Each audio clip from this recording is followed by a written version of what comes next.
I'm trying not to chew into the mic, but I've mostly finished my food, and we can enchant Worldle and Spellify, and then we can get on to the set review.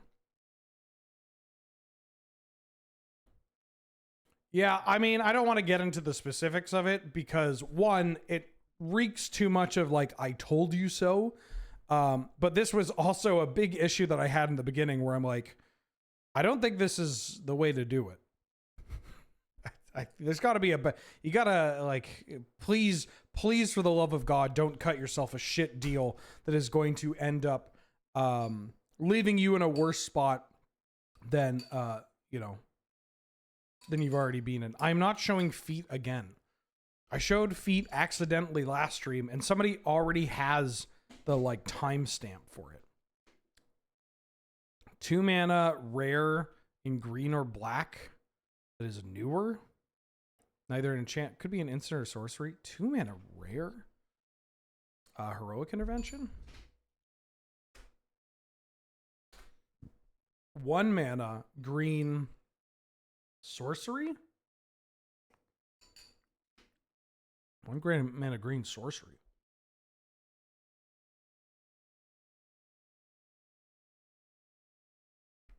Could be an X spell. Primal Might. Not a sorcery. Oh, it's the one from AFR. What the hell is it called again? Instrument of the Bards. Yep. Okay. The best to ever do it.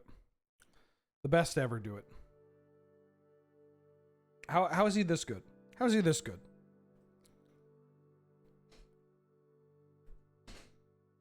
Beg your pardon.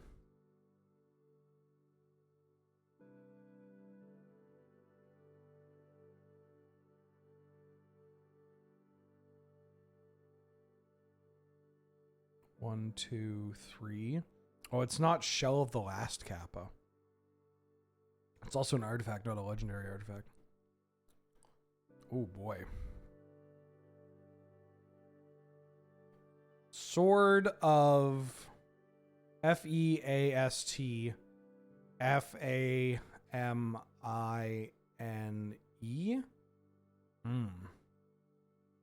Justice. Sword of Truth and Justice. Okay.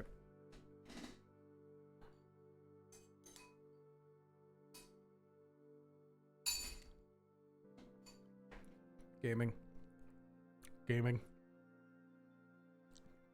Incredible gaming. How do you do hard mode? Try hard mode.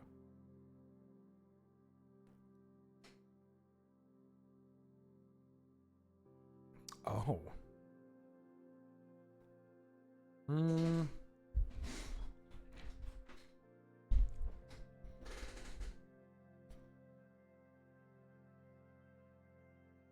Something possessives.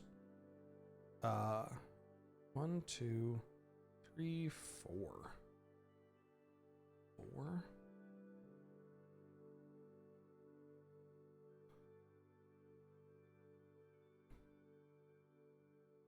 Ooh.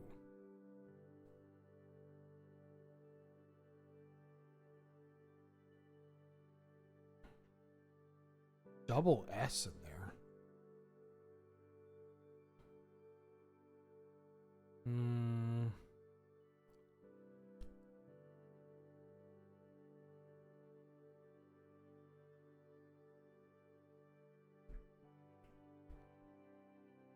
It's not All Suns Dawn.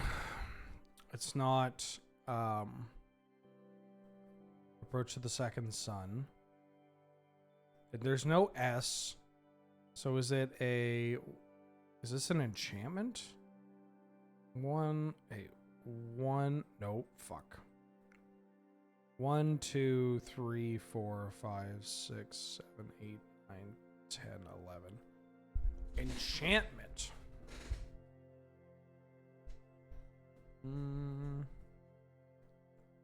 I mean, E is also just a good one to grab. Enchant. Enchanted creatures. Enchanted creature gets +X+X. When blank enters the battlefield, create an... Oh.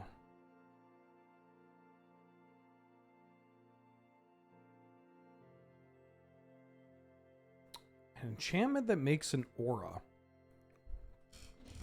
And a creature gets...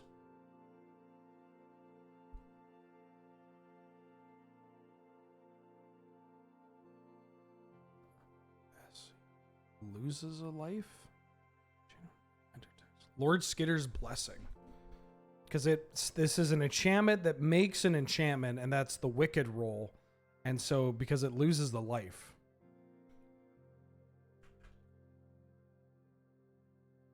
Fucking easy. When are they going to make a hard mode for this? When are they going to make a hard mode for this?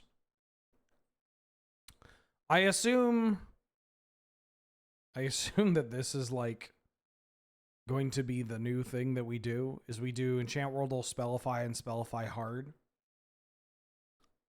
Wheelerception? Yeah, it's pink because it doesn't want to give you the color of the card. Right? Doesn't want to show that off. Okie dokie, artichokies.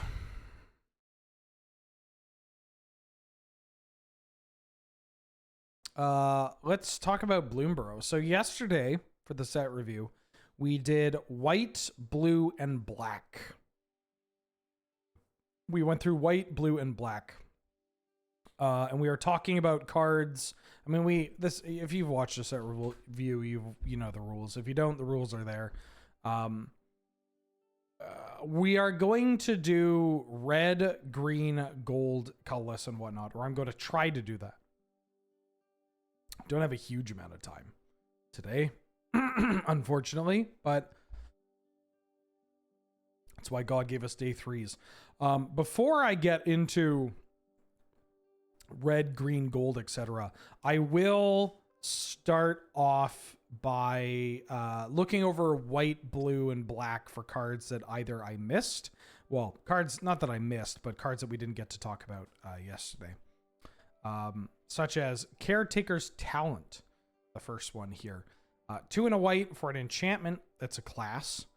Very cute artwork. Just some gorgeous artwork here. Whenever one or more tokens you control enter, draw a card. This ability triggers only once. And then at level 2, when you pay a white, when this class becomes level 2, create a token that's a copy of target token you control. And then for 3 and a white, up to level 3, creature tokens you control get +2/+2. I could see this card show up in banned game objects or a token deck, but not necessarily a creature token deck. Like it's a little too close to cards like Takesha's Welcome and whatnot. And that is a once a turn as well, but there are Takesha Welcome is going to trigger off the cards that you're playing to get token generation popping off. And so this is a little more like if I'm playing this card, I feel like I am more geared into play. Oh, everything reset. That's why my camera looks like shit. Very cool. I am more interested in this card if I am making like food tokens or treasure tokens, or if I'm making a variety of tokens, you know, and potentially having the ability to get this triggering on my opponent's turn as well. Like the flexibility of triggering off any token is pretty huge. Getting to level 2 super cheap and like just kind of a nice little quality of life ability. Even if it's just making another food token for 1 mana, it's just cheap, gives you additional stuff. And then obviously being able to pay this to get another Construct or another Gnome Soldier is pretty hot. Pretty hot. And then this final level is honestly not that great in some of the decks that I would want to play this because of the first 2 abilities, but that's okay. Like this is a card that's going to keep you drawing cards, give you a little boost when you need it, as well as just has this ability that's like, yeah, maybe I just have a bunch of plant tokens or rat tokens or whatever lying around. And then I can use this, which is kind of neat. I like this card. It may end up being a little bit better than I'm giving it credit for, because again, classes are hard to evaluate. They're just pretty good. There's just so much shit on here, you know? That's it. Just a lot you can do.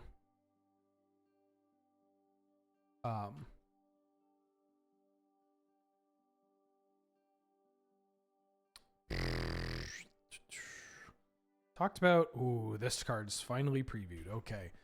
Essence Channeler. Incredible art by Wiley Beckett right out of the gates. 1 and a white for a 2/1 Bat Cleric. As long as you've lost life this turn, Essence Channeler has flying and vigilance. Whenever you gain life, put a 1/1 counter on Essence Channeler. And when Essence Channeler dies, you put its counters on target creature you control. It's no surprise that I'm a big fan of the Ajani's Pridemate style cards. This is a deck that I think is getting better and better every set, as it ends up being a theme that is, it's kind of funny. They realize that it's not that busted to print, and so they've started doing it more and more. They know that people fucking love Soul Warden, and so we keep getting newer and newer cards. And all this deck has really needed is density. The biggest issue with this deck is that you just needed a number of payoffs for your life gain, and you didn't really have it. And now you actually have it. So, like, between, I mean, if we're talking for Arena especially, between Ajani's Pridemate and Voice of the Blessed and the Hallowed, whatever the 2-mana 1/1 is that has this ability, and Trelasara, there's another one too I'm missing. What's the other one I'm missing? Trelasara, like Ajani's Pridemate, Voice of the Blessed, Trelasara, the Hallowed card, the 4-mana card, whatever its name is. I guess you could call Serene Steward a card for this too, but that you have to pay mana in order to do it. Yeah, there's Ajani, obviously Heliod. There's a card from LCI Commander. I'm talking about Gladiator, but there's a card from LCI Commander, Alenda's Aerophant, that I would love to see on Arena, and is also pretty good in this deck if we're talking about Highlander as well. Yeah, density for this kind of card, and it's got some little extra powerful abilities here, right? Like, if it dies, you just get to suit up your Soul Warden or your other dorky little creature, and then that's a huge problem. Yeah, Amalia is pretty good too. Or if you just crack a fetch and you can swing over for a brick and then just have this on defense, that's also quite nice. Yeah, very cool. Very cool card. Very good addition to that deck, and happy to see that. Don't look at that. Ba-da-ba-ba. Oh, I don't have it set to... I mean, I guess this is fine. I don't have it set to just the main set, but some of the special guests will pop up. Broodmoth is a special guest, but we already have Broodmoth, so... Oh... Oh...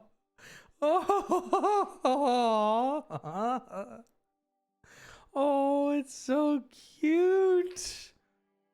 Oh, what a fat little baby. Oh. I'm very excited for all the rabbits in this set. What a special little guy. Cute. Very cute baby. Ooh, what? Why is Sarah Redeemer here? What? Oh, is this in like the starter deck? Weird. We already have that card, and it's not very good. I think that's it for white, right? Like I'm not gonna get surprised. All right, great. Okay. Let's see if anything new for blue came out. Nothing. Nothing. Hey, do you know that this card should be played in mono blue decks? Cute little ledger shredder art. Oh, Mindspring is new to Arena, right? Mindspring's new. This card, it's often better to play Pull from Tomorrow and those cards. As I don't know if this card being, I assume the starter decks are being added on Arena. They typically are. Yeah, X blue sorcery draw X cards. Really straightforward. You can't kill somebody with it, but it's a neat little card to have because I don't know how many draw X card we have on Arena. Not a huge amount, right? Like we have, oh, that was stupid. We have Blue Sun Zenith, but obviously blue is a bit more expensive. We have, yeah, Silver Scrutiny. I guess Silver Scrutiny is going to do a better impression than this one. Because Silver Scrutiny is just a strictly better Mind Spring. But it is nice to know that, and there's Finale of Revelation. Okay, so there are options, but it's worth mentioning that there is another one. And who knows, maybe you're an all-in high, like eventually, who knows, we might get a High Tide deck. We're just popping off with all these draw X's. Huh? You kids, you don't even know. You kids don't even know what a brain geyser is. These are all cards we've seen before. Thieving Otter we've seen before. Ba-ba-da-ba, ba-ba-da-ba. None of these cards are good. Black. This is a new card, but it's not that good. We talked about Coiling Rebirth. We haven't talked about this card. Cruel Claws Heist. Black for a sorcery with gift a card. Target opponent reveals their hand. You may choose a non-land card from it. Exile that card. If the gift was promised, you may cast that card for as long as it remains exiled, and any mana of any type can be spent to cast it. So the floor for this card is that it's mono black Castigate, or I guess Agonizing Remorse is also of course, card. Agonizing Remorse. Agonizing Remorse doesn't really see that much play anymore. 2 mana, like, look at your grip is not the best. Yeah, the way that the gifted card works for this is that they draw the card before the rest of the text. So they get to draw a card, and then you get to rip the best card out of their hand and then cast it at a later time. I'm kind of low on this card. It feels... It's a card that, much like other discard cards, is better when you pair it with, when they're all paired together, right? Like Duress and Thoughtseize and Inquisition, they are a lot stronger when you're using them all in tandem, and you can really just like attack the hand. And so being able to just attack the hand is pretty neat. With this card. The gifting a card, I don't know how often I want to do it. I don't know if I want to pay 2 mana to do this. It's yeah, I'm not super into this card. People really like this card. I think it's a lot better in Commander, obviously. But I'm just yeah. I know you can take the card you gift, but then I'm just, it's like a weird selection spell based on the cards my opponent has.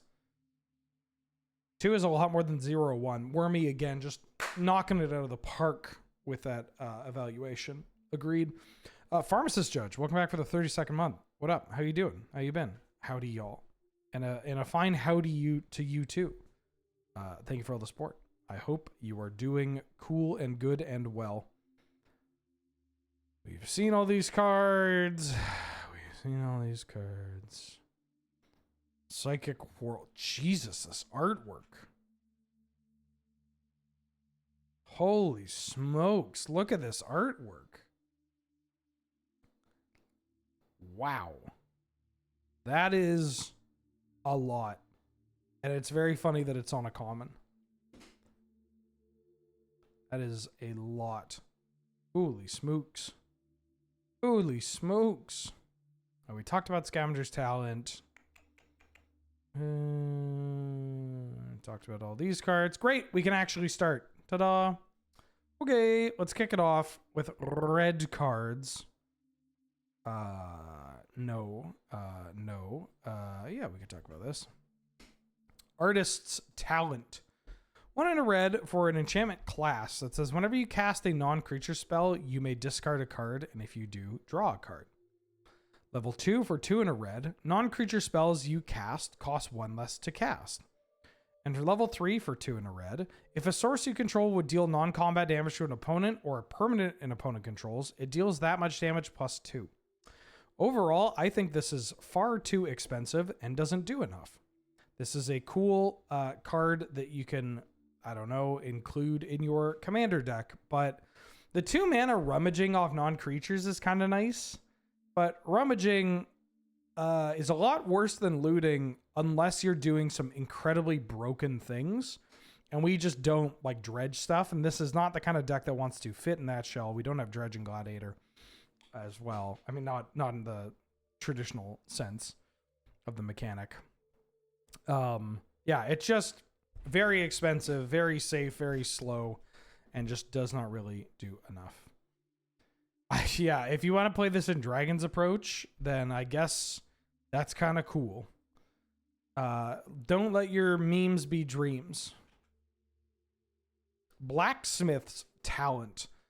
1 red for an enchantment class. When Blacksmith's Talent enters, you create a colorless equipment artifact token named Sword with equipped creature gets +1/+1, has equipped 2. And then for 2 in a red, level 2, at the beginning of combat on your turn, attach target equipment you control to up to 1 target creature you control. Now level 3, for 3 in a red, during your turn, equipped creatures you control have double strike and haste. So I'm actually a little higher on this card than I thought I would be. It's a 1 mana card. So cost of inclusion, incredibly low in an equipment deck. That level 2 ability is very powerful. That is a nice little magnetic theft / Arden kind of ability to get your equipment onto your creatures without having to pay mana. You only get it once. You get it at combat step 2, which can be a little awkward with like playing around removal or dealing with an opponent that has removal in hand, but you're playing an equipment deck. That's already kind of awkward. And then if you get to level 3, this ability is like broken, right? It just ends the game. So it does a lot for 1 mana, even if the first level is like not the most exciting. One of the more awkward things that you can run into with playing this kind of deck is just not having an equipment. And there are a lot of equipment creatures or creatures that you would play in like red-white equipment or Orzhov or Mardu equipment, whatever your build, that you just need something on them. And while it's not exactly sexy, a Leonin Scimitar that costs 1 more to equip, the fact that you just get it off of this 1 mana card, and then there's additional mana sinks and things that you can do to like solidify winning the game is pretty hot. Especially because once you get to level 2, you can circumvent the cost of equipment, which means that you have more mana to play out other threats, or to just pump your mana directly into level 3 to set up just killing your opponent with a big double strike turn. So I like this card for the equipment decks, and honestly, I would even try it in Boros equipment in Highlander, the Hammer Time deck. Need to update that deck too, because it got a lot of cards from MH3. None of them equipment. Blooming Blast. 1 in a red for an instant with Gift a Treasure. Blooming Blast deals 2 damage to target creature. If the gift was promised, it also deals 3 damage to that creature's controller. This is like a pretty bad Searing Blood, and we do have Searing Blood. We don't have Searing Blaze, but Searing Blood also just doesn't really see play. Gifting a treasure, especially a treasure that is untapped, is not that great. I just don't think this card does enough. I'm not super impressed with it. I think there are just better ways of pushing damage, better ways of killing your opponent's creatures. There are ways of doing both. I don't think this is one of them.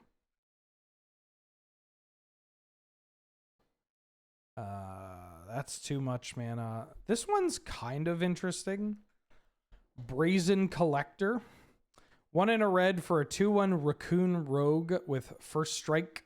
And whenever Brazen Collector attacks, you add a red. Until end of turn, you don't lose this mana as steps and phases end. So not the sexiest card in the world, but it is a 2-power first striker for 2 mana. That's pretty good. And then being able to add, like being able to pay mana to play a haste threat, attack, get a red, and then use that red to cast a burn spell to clear the board is pretty nice. Especially because, like, sneakily, there are a lot of red activated abilities as well. How do I look this up? I just want, like, a colon. Like a card with a colon that is a red creature that is legal in Gladiator. Okay. It is not letting me look up Oracle text colon. Why can't I look up Oracle text colon?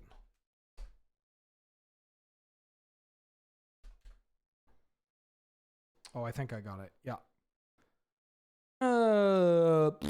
Let's see. Like Blazing Rootwalla, Falconwrath Pit Fighter, Embereth Veteran, Goblin Banneret, obviously something like Grim Monolith, Hall Monitor, what else? Battle Cry Goblin, Dragonkin Berserker, Ember Hauler, Goblin Crater Maker. Goro Goro's probably not where you want to be. Heartfire Immolator, you get the picture. Kargan Intimidator. Bunch of things. I don't know if this card is going to be good enough to push through, especially because there's another really good red 2-drop in here. And red aggressive decks, like this is not the power level for Highlander. And red aggressive decks and Gladiator are eating really well off of Alchemy. Like I wouldn't be surprised if Alchemy's biggest defenders in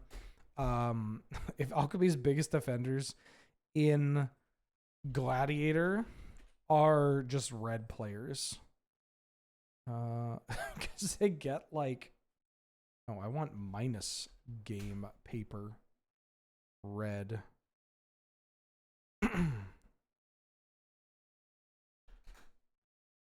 This is a terrible search. Because it's just going to show me, I guess, is first printing.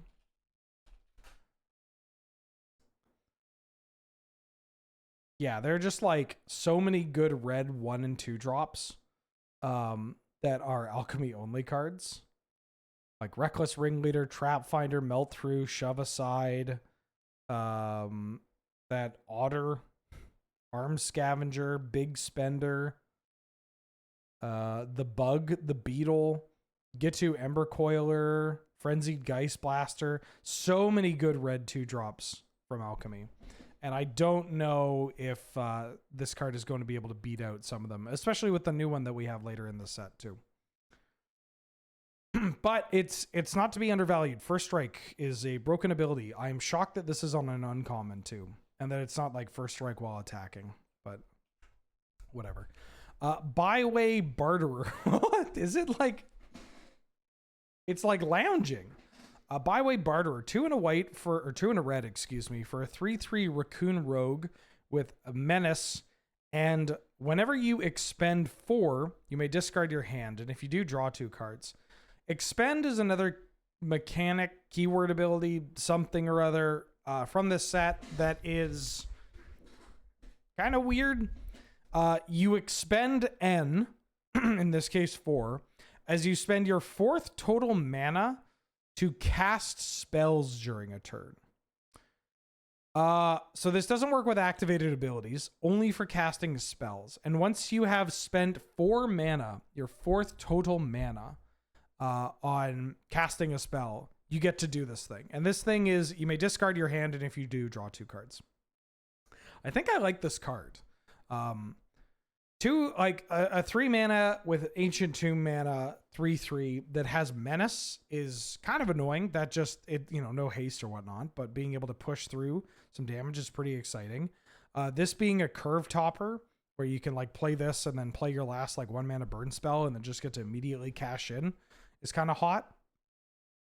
This is more of a double spelling card.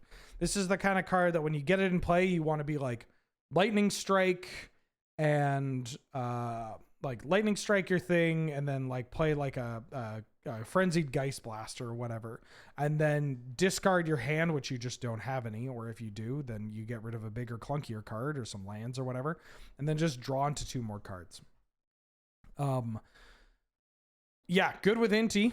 Pretty good with Inti. I think this is just probably a pretty good card. Although evaluating 3 drops in red that do not have haste is admittedly getting a bit tough. Like, it's just like, okay, this is very cool, but is this like an aggressive red card, or is this like a mid-range red card? Is this a cast this, then cast a 1 mana spell? Yeah, this is definitely like a double spell card, not a cast Hazaret card. Yes, correct, Sitting Ox. Yeah. I don't know. I think it'd be interesting to see us hit a point where there is more, like, we've got more, not control, like, I don't want to say controlling red cards. The way I want to word it is, it's interesting to see more red cards being printed that make it play out like old Zoo and Hearthstone, right? Where it's not necessarily a race to the finish, and you're not playing big mid-rangey grindy cards necessarily. This can be a grindy card, but it's a grindy card that makes you expend resources while also potentially losing out on other cards. It just like it's a board based deck that looks to control the pace of the game while playing out threats and keeping a reasonable card flow, I don't want to use tempo, because tempo is one, you mentioned tempo and then everybody loses their fucking mind. And also I feel like tempo tends to have a connotation in Magic that is just, it involves ponder and force of will and whatnot. But yes, it is a card that plays it is a card that can be plus tempo. You know what I mean? It's not a tempo card, but it is a card that can be plus tempo while like trading with your resources and your opponents. Yeah, velocity. Card velocity is my preferred term for this kind of thing. But I don't think it needs to be necessarily aggressive. Like, you're just a deck with pressure. Right? Like, aggro decks, I mean, it ends up being this like big, like this discussion with very pedantic implications of like, what is this? This doesn't count. This is not actually a mid-range deck, or control is defined as this or whatever. That Magic players fucking love to lock in on, but yeah, it's a thing that people really lose their mind over when it doesn't actually have that much implication on winning games, like especially if you can build around it, Anyways, cool card. Cool card. Coruscation Mage. Coruscation Mage? Why did I say Coruscation? Hold on. Another word that I've only ever read.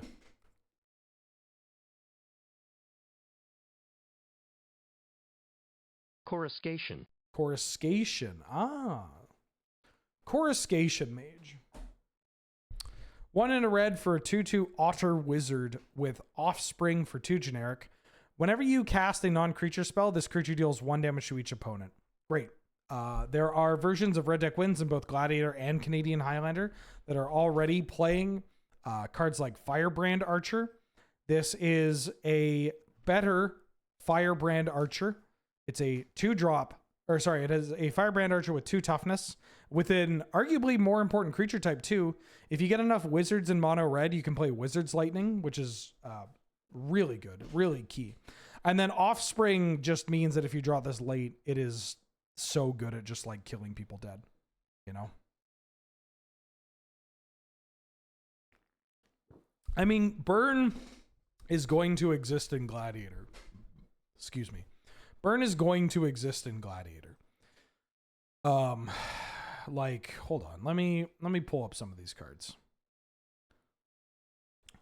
Red, Legal, and Pioneer. Okay, how do I do this again? Game, Arena, Legal in Pioneer minus Legal in Explorer. Is this how we do it? Oh, fuck. What do I want cards that are legal in Pioneer but are not on Arena. Minus Game Arena. Fuck, what am I trying to say here? I'm trying to find the cards that are legal in Pioneer but are not legal, but are not on Arena yet.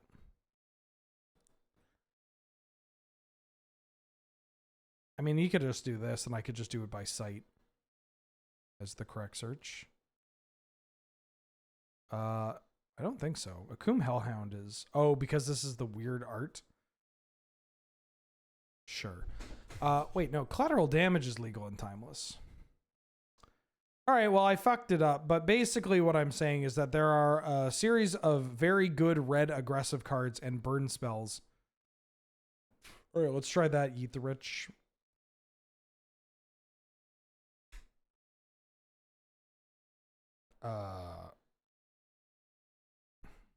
Oh, and I can't do is first printing, not reprint. No, see, this still, this card is legal, just not this version. I have to use in since game checks. Okay, in. Did we do it? We finally did it. Right? This card's not on Arena. Okay, great. Yeah, cards like Consuming Fervor, cards like Fire Drinker Satyr, even like Legion Loyalist or Lightning Berserker, Rakdos Cackler, Wild Slash, Zergo, Ash Zealot, like Boros Charm, if you want to dip outside of red, mono red that is. Bubba-da-boo, bubba-da-boo, bubba-da-boo, doodle-boo. Madcap skills. I don't know. That's like 6 cards I mentioned there. 7 cards. Ooh, Satyr Fire Dancer. Smash the Smithereens. Hey, who knows? They print GT and maybe you have to run this in red. Yeah, there are cards that are on their way, confirmed on their way from Pioneer. Exquisite Firecraft is another good one of those cards. Goblin Rabblemaster is still just like, even if you're like a low cost burn deck, you're probably going to want to play it. There are other like burn favorites from over the course of the game that'll eventually make their way to Arena just because Wizards of the Coast likes printing money. And so having, you know, Searing Spear and Incinerate and all that on Arena is pretty cool and good. Yeah, we're getting there. Don't worry, we're getting there. Chromat, welcome back for the... Oh, you subscribed for 3 months in advance. Holy shit. Thank you so much. Thank you for being here. Great to having me. Well, thank you for being here. It's great to have you. Thank you for having me. It's great to being you. I mean, we're going to get Rabblemaster. It's in Pioneer. And it's going to be great. Don't you worry. Emberheart Challenger. 1 and a red for a 2/2 haste prowess with Valiant. This card's pretty good. I mean, I should read the Valiant. Whenever Emberheart Challenger becomes the target of a spell or ability you control for the first time each turn, exile the top card of your library. Until end of turn, you may play that card. You had me at 2 mana, 2/2 haste prowess. That is good. All this, don't even need this, but that is good. When you combine Valiant with the fact that red decks or red-green decks, red-white, whatever color combination you want to go with, can play pump spells to trigger this, that's also pretty fucking good. So you just have a card that didn't really need this last line of text, but it has this last line of text, and it tends to pair well with the kind of cards that you would play with this in the first place, even without the line of Valiant. I imagine this card will see play in both Gladiator and Canadian Highlander.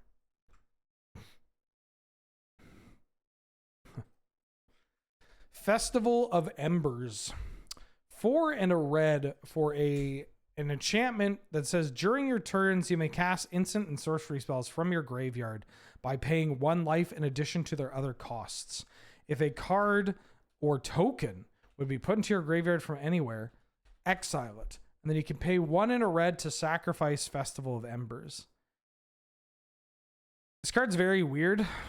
Past in Flames is on Arena. Past in Flames doesn't really see a huge amount of play. Lear's on Arena. Lear doesn't see a huge amount of play. I don't think this card's very good, as it's also only instants and sorceries. I mean, both Past in Flames and Lear are instants and sorceries, but like they are realer cards in this, and this doesn't have something additional to, get around that. You can do some cool things with this card where you like, if you really don't want to exile them, you can like cast a bunch of instants, hold priority, and then sacrifice the Festival of Embers, which is kind of funny. Yeah, I'm not convinced. It's probably not great. Certainly not great. This card I am a little interested in. Flame Cash Gecko. 1 and a red for a 2/2 Lizard Warlock. When Flame Cash Gecko enters the battlefield, if an opponent lost life this turn, you add black and a red. And then it has an activated ability of 1 and a red. Discard a card, draw a card. So this kind of has it's like a Burning Tree Emissary, but you need to hit them or have them lose life in order for this to trigger. Burning Tree Emissary is obviously the best of the bunch, but this is at least better than Hidden Herbalists. Am I right, gamers? I'm not super convinced on this card. Like, I guess in an aggressive red deck, being able to hit them, play this, add mana, and then play something else is pretty neat. Gives you like your Frogmite card, and maybe having a density of those Frogmite cards is nice. It's the fact that you need to actually do something additional in order to get this going. But it does have the added benefit of just like, if you don't have anything relevant to play after this, you could also just cash it in and draw a card here, right? You could just play it and be like, oh, I'm not playing a follow-up 2-drop or killing their creature, so I'm just going to use this mana to pitch this bad card so that I can hopefully do something next turn. It's kind of nice. And like, if you draw it late, it's kind of cute. Like, if you're just like both top decking and you play this, it's like, I have a threat, and now any land I draw is just going to get to be turned into a real card. I'm not super high on it, because now, like, there used to be a time where red didn't have great 2-drops, and now the 2-drops in red are incredible. So I'm a little hesitant to just like lock this in as like it'll see play in every red deck. It's the best red aggressive deck card. It's the best red 2-drop. It's like the 3rd best red 2-drop in this set. Whirlwind Abyss, back for the 19th month. How you doing? How you been? Welcome back. Glad to have you on May. Say good to see you. Thank you so much for the support. I don't think this card's playable, but I really like this art. The set rules. And I just like, this set just fucking whips. It is so cool. It is so like just enjoy. Do you know how long it has been since we've gotten a set where it's just enjoyable to look at the cards? Like, since we've gotten a set where I just want to look at the file and be like, oh, hell yeah. Like, look at this little lizard. Neo might be the closest one, but even then, not at the same level. Like, for this, I want to just look at the cards, look at the background, soak in everything, and kind of like, there's also a good mixture. Neo also had this, for what it's worth, but there's a good mixture of just like, this guy's not attacking anyone. This is just a guy. This is just a raccoon that's hanging out. That's it. It's not all about fighting. It's not all about the battles. It's just, we get to see a peek into what a raccoon on Bloomburrow is going to do. You know? Same with like the Brazen Collector. You know, this card's great because it's just like, you get a sense of scale for how big this is, and it's a monument made by animals, and it's just, you know, it's one of those things where it towers above them. But if you ran across this, you'd be like, oh cool, somebody else that's on a hike put this together. It's really nice. It's really nice. Yeah, it does have big OG Kamigawa vibes. Like, people are naturally going to be drawn to comparing this card set to Lorwyn, which makes sense. There are a lot of comparisons. But I'm getting, like, look at this fucker. I'm skipping ahead, but look at this. Just chilling. It's just a lizard chilling that may or may not have cut over some trees. But that's it. Like, it's great.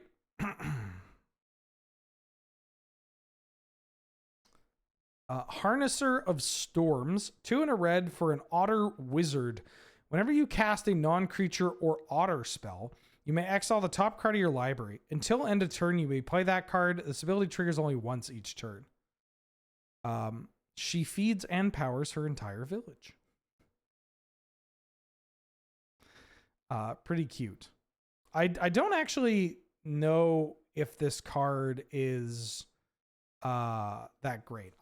This is the kind of card that I would have loved a couple of years ago. You know? Would have loved this card a couple of years ago. But I think it's just a bit too slow now. Like, it is appealing. It kind of has like this tireless angler vibe to it. For toughness, well, here's the thing, is that this card, the power level for this card is not high enough for Highlander. For Gladiator, the power level could be kind of in line. 4 toughness is a little awkward because 4 toughness is that, like, Gladiator kind of has the Molten Impact test, where, like, Molten Impact, it survives Lightning Bolts and Friends, but Molten Impact, Obliterating Bolts, Mephit's Enthusiasm, these cards are all widely played. And there's also just more, like, 4 power dorks just getting played, like just big chunguses that see play in the format that can push over this. But, you know, it provides a nice flow of cards, and it's a wizard. I'm not excluding this from being playable, but I'm not super enthused. I could see myself playing it, but I worry that it's a little too cute, you know. Heartfire Hero. 1 mana, 1/1. Whenever Heartfire Hero becomes the target of a spell or ability you control for the first time each turn, you put a 1/1 counter on it. And when Heartfire Hero dies, it deals damage equal to its power to each opponent. This is kind of a mix between like Favored Hoplite and Fireblade Charger. Fireblade Charger can hit any target, which makes it a lot nicer than this card. It's a 1-drop. So if you're like if you're looking for more 1-drops and you're like heavy on the pump spells kind of deck, then this is not bad. But that feels like such a volatile strategy Yeah, you could play this in a deck with a bunch of cheap creatures, pump spells, burn spells, and fling effects. And like you could deal some massive damage that way. Might be worthwhile exploring. Again, I said it's a 1-drop a couple of times. It's a 1-drop. 1 mana cards are so much easier to justify.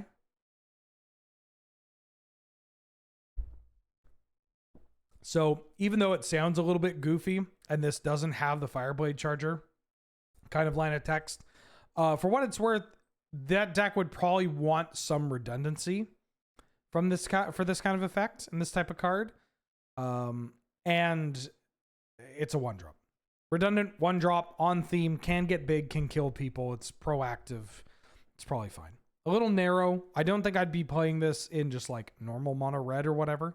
But if you have a weirdo all-in build with like Heartfire and collateral damage and, you know, Reckless Abandon style cards, then sure. Chemicalfs, welcome back for the 7th month. How are you doing? How you been? Glad to have you. Good to see you. Thank you so much for the support. Yeah, most of the decks I want that one to go to face anyways, but it's nice to have that flexibility of like, you know, collateral damage one thing, Fireblade Charger triggers, and I'll kill your other thing. Like you can do some pretty important cleanup. Hearthborn Battler. 2 and a red for a 2/3 Lizard Warlock with haste. And whenever a player casts their second spell each turn, Hearthborn Battler deals 2 damage to target opponent. So I think this card is going to be better than it looks. It is, yeah, it's any player and it's second spell each turn. So it's Ledger Shredder rules, right? So like I cast 2 spells and I hit them for 2. They cast 2 spells and I hit them for 2. Which is pretty exciting.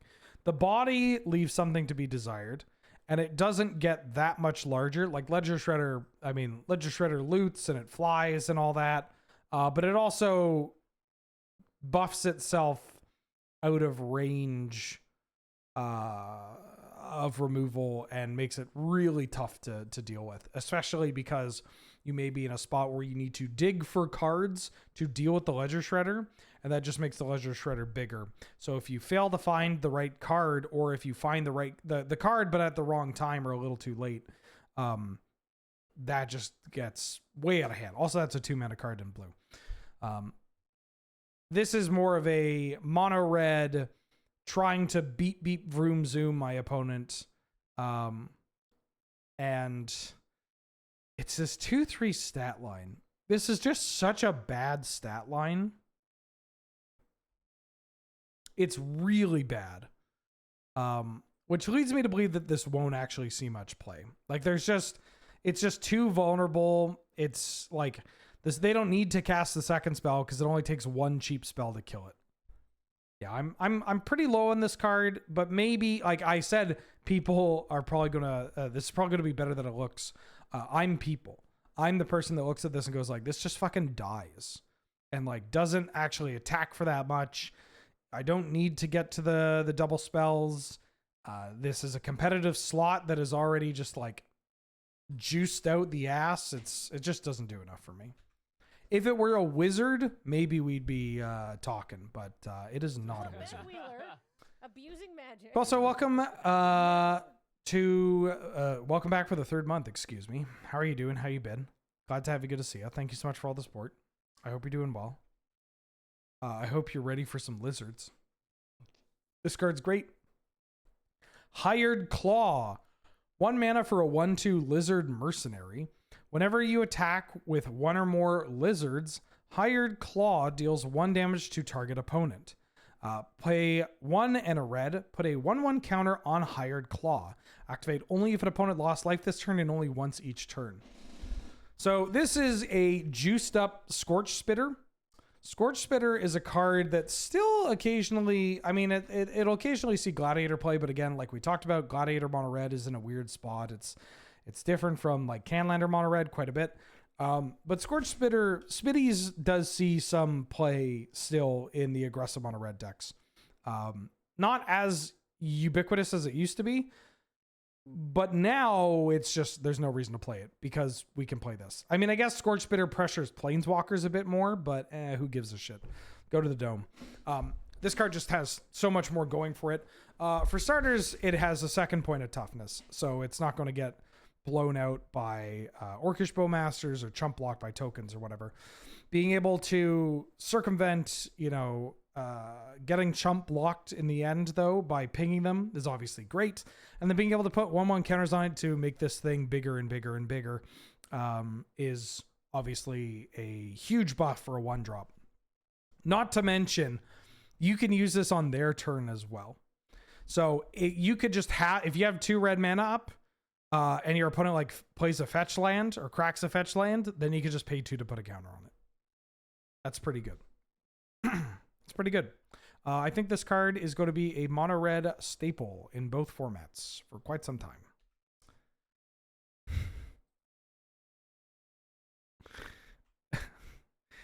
Somebody just gave a lizard a knife. Bloomburrow does a great job of just having a mixture of art where you're like, I know this is a lizard, but this was drawn with humanoid features, Like, this is a furry card, or I guess a scaly card. I'm not saying this necessarily in a sexual way. I'm just saying, like, this is a lizard with more humanoid features or drawn to look more like a person, right? Yeah, the shoulders, the stance, all that stuff. This is just a lizard. This is somebody gave their pet a cloak and a knife. And it's great. I love it. Because it's just, you just get such a great combination of just like, oh yeah, this is an animal with a knife. This is a dog with a gun, right? Like this fucking guy. This is just a lizard. Yeah, I like both. I'm not saying that one is better than the other, but I think that they both benefit from each other, right? Like artwork like this and the hired blade are so much funnier because you have the more like anthropomorphized, like, versions. Trying to find some furry artist work. It's in here somewhere. I mean, this obviously is going to be there. Yeah, I like it when it's just very clearly, like this is a good example. Like this is like, this is very humanoid, right? Yeah, there's a sexy rabbit. Sure, why not? I think you need a combination of both, and I think they make it all it's just so much more enjoyable when you have all of them. Kindred Charge is in here. This is going to be a waste of a wild card if you ask me. 4 red sorcery. It's a reprint, by the way. Choose a creature type. For each creature of the chosen type, you make a token that's a copy of that creature. I mean, if you want to play this in goblins, yeah, go ahead. Have some fun. But I don't think I'm crafting this card, is what I'm trying to say. Manifold Mouse. 1 and a red for a 1/2 mouse soldier. At the beginning of combat on your turn, target mouse you control gains your choice of double strike or trample and has offspring for 2. I could see this card showing up in like a Boros or Naya double strike deck. It's a 2-mana creature with double strike that late game you get 2 creatures with double strike. And that's pretty cool and good. That's it. It's pretty straightforward. It doesn't have double strike on defense, which can be a little awkward, but you're not blocking anyways, right? You're not blocking. Yeah, triggers Valiant. Triggers Valiant for your mouse decks.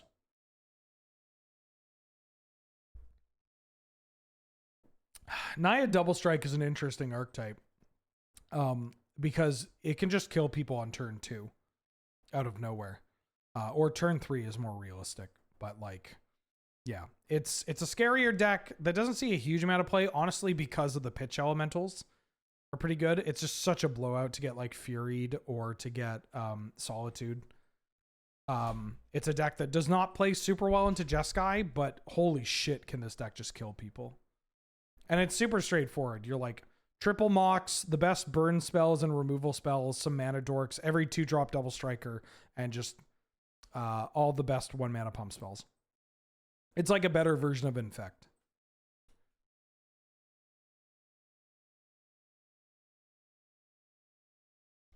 Might of the Meek. 1 red for an instant. Target creature gains trample until end of turn. It also gets +1/+0 until end of turn if you control a mouse and you draw a card. You can kind of ignore this last line of text. Obviously, there are some mice here that you might want to play in like a double strike or prowess deck, but we can mostly ignore this. This is just instant speed, 1 red. Target creature gains trample, draw a card. Which there aren't many cards that let you do that. Minus type creature. Like we have Ancestral Anger, but that's a sorcery. We have Crash Through, but that's a sorcery. That does help everybody. Lunar Frenzy, but that doesn't draw a card, doesn't replace itself, and requires additional mana to really bump it up. And then Dreadmaw's Ire, which is very good. Attacking creature gets +2/+2 trample. When it smacks them, you destroy an artifact they control. But this is a unique card that is instant speed trample, instant speed draw. And I think it's worth considering, especially if you're going hard. If you're playing this type of deck, you have to go hard. You have to go deep, and you need some card flow, right? That's very important. You're not necessarily looking to play big card draw spells, but you need to be able to like cycle through and get the occasional additional prowess trigger and push through damage here and there. And then, yeah, this is like a great card for God knows how many red commander decks. Elbow deep in the paint. Playful Shove. 1 in a red for a sorcery, deals 1 damage to any target, you draw a card. God, I wish this was an instant. I think if this was an instant, I would consider playing this in some decks. Sorcery speed, it's just not great. Like, you could maybe consider it in like the blue-red prowess deck. I wouldn't recommend it. It's wild how innocuous this is too, right? But it's just kind of a worse needle drop. But it's technically a needle drop that could get things going. I don't know. It's I looked at this card, I saw 2 mana, draw a card and ping something, and I was like, ooh. Okay. Yeah. Now we're talking. Yeah, this card is great for limited. You can for the lizards, for where you need to draw a card, right? For the prowess and the otters for casting the spells. You target your own mice and cards with larger toughness for Valiant. And for what it's worth, the raccoons, the red-green expend cards, this is a 2 mana card that replaces itself. So if anything, it fills all the archetypes in red. I think this is pretty elegant. And you know what? I'm going to tweet about it. Super elegant way of playing into supporting all the red X.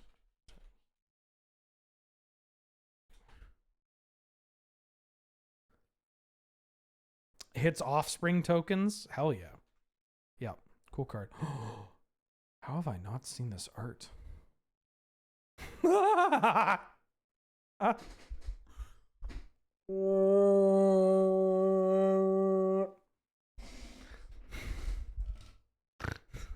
Triggers Valiant. So cute. So cute.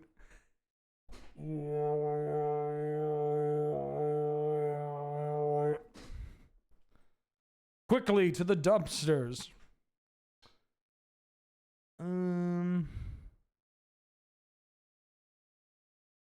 Whoa.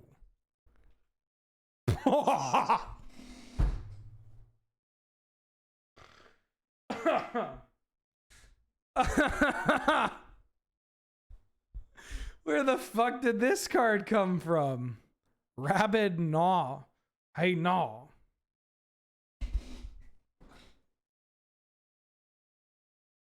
Oh. Yeah, look at the teeth over here. Oh, did I like pop a rib laughing at this card? I don't think I popped a rib, but that I definitely moved in a way that I didn't want to move. Rabid Gnaw, 1 in a red for an instant. Target creature you control gets +1/+0 until end of turn. Then it deals damage equal to its power to target creature you don't control. This might actually be pretty good in the prowess deck, honestly. Like, it's a 2 mana, which is twice as much as 1 mana. Please clap. Fuck. Of course, I tweet this raccoon card, and the first response is, yeah, that'll be a thing. Yeah, it, being able to, like, target your prowess creature, it gets bigger, and then shove it out of the way is kind of nice. Obviously, it doesn't cantrip, which is a bit of a bummer. That'd be far too good. But it doesn't, it's a little awkward, right? It's the kind of card that you don't exactly want to draw when you're trying to push as much damage as possible. Like, while you can reliably get a creature through unblocked, which can be a bit of a pisser. But that's still kind of neat. It's a neat little ditty here. Yeah. I don't know. I could see it. I could see it showing up in some of the prowess decks. It's worth considering. We talked about this lizard goes infinite with Kiki-Jiki. Oh no, we didn't talk about this, did I? This card goes infinite with Kiki-Jiki. It's just not good. We don't need to talk about it. Season of the Bold. Hell of a piece of artwork on this one. 3 red for sorcery. Choose up to 5 paw print of modes. You may choose the same mode more than once. For 1 print, you get a tap treasure token. For 2, you get to exile the top 2 cards of your library until the end of your next turn. You can play them. Oh. And then 3, until the end of your next turn, whenever you cast a spell, Season of the Bold deals 2 damage up to 1 target creature. Oh, fuck. I don't actually hate this as 5 mana make 5 treasures in a storm deck. They do come into play tapped, which is not ideal.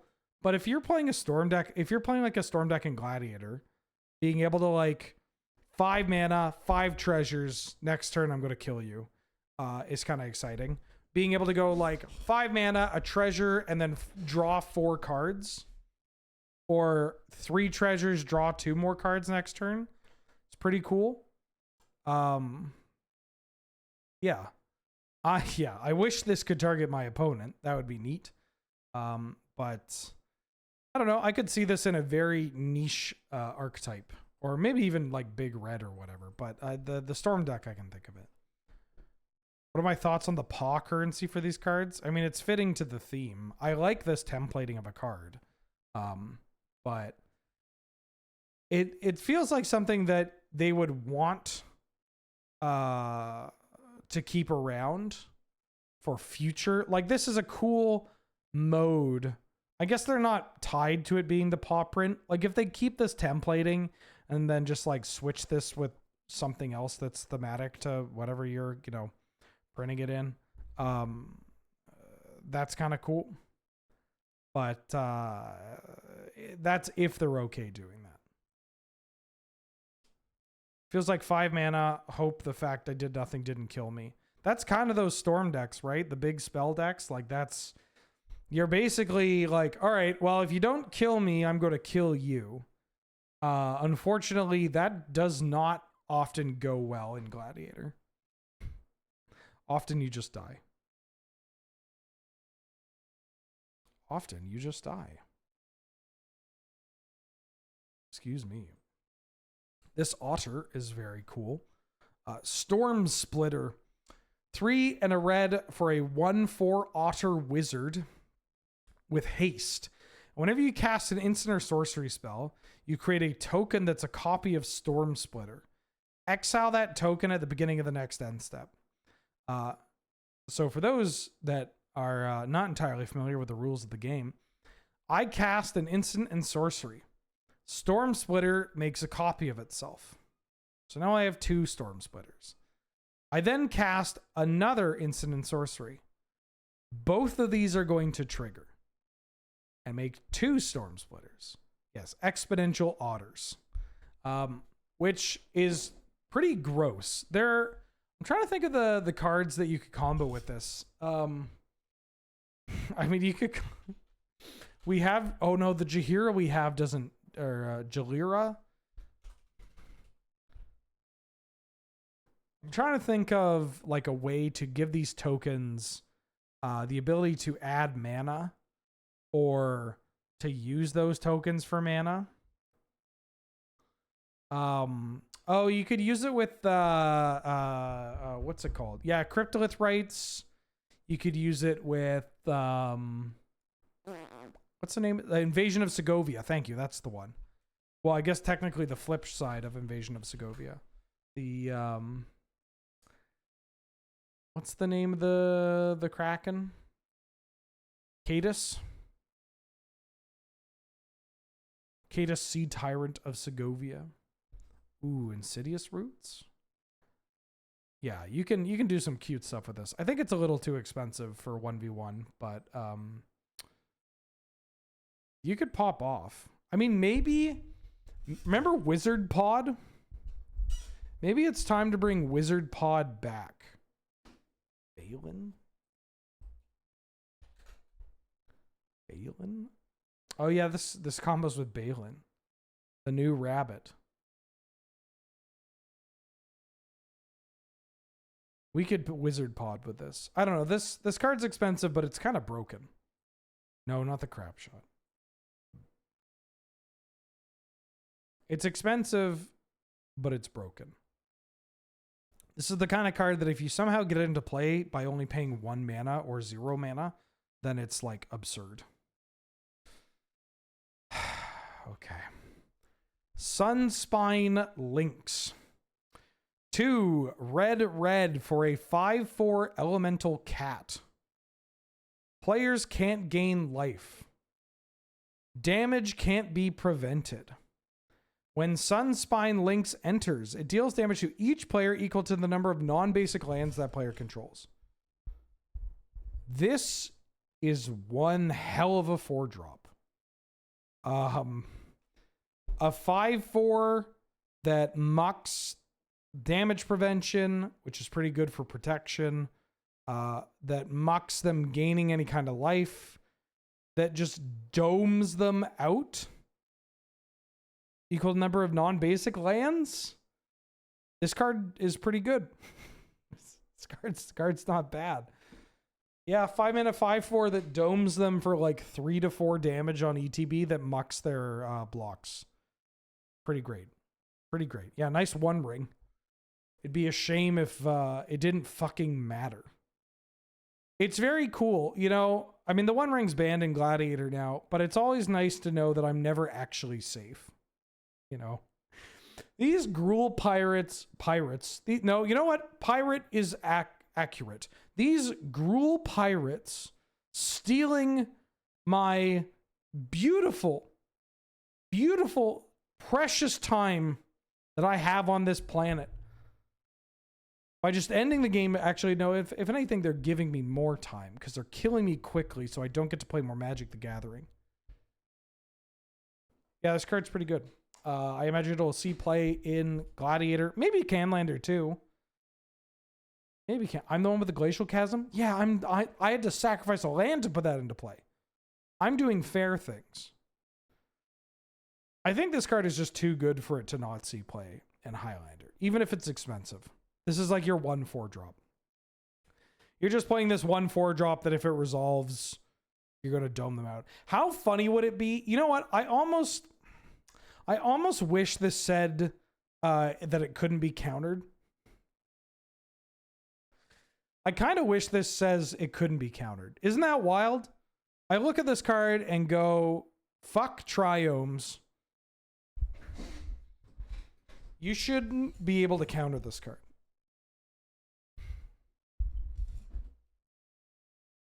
You know what? I'm going to put product in my hair. I'm getting, I'll finish red and then I'll put product in my hair.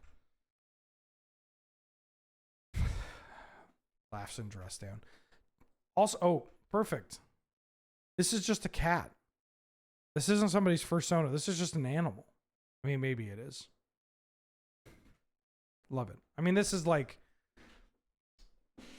I don't know what this treatment is called. It's like, what, textbook treatment?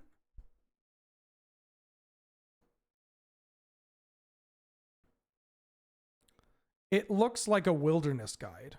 Yeah, field guide. It's great. Take out the trash. 1 in a red for an instant. Deals 3 damage to a creature or planeswalker. And if you control a raccoon, you may discard a card. And if you do, draw a card. Oh, no, this is bad. This is just bad Fire Prophecy or Volcanic Spite. This card's probably not good enough. This card's probably not good enough. It's an additional hammer hand or cartouche of pushing damage. I forget what the cartouche is called. These cards are good. These cards, fuck. They kill people. Cartouche Zeal, that's the one. These cards kill people. I highly recommend playing more of these cards, especially if you are a prowess deck or a heroic deck or a double strike deck. Like, these look so unassuming until they just end the game. Like when you play them. They're 1 mana, permanent buff, haste 2, so they're good on double spelling. Make a thing can't block. Yeah, you love it. You love to see it.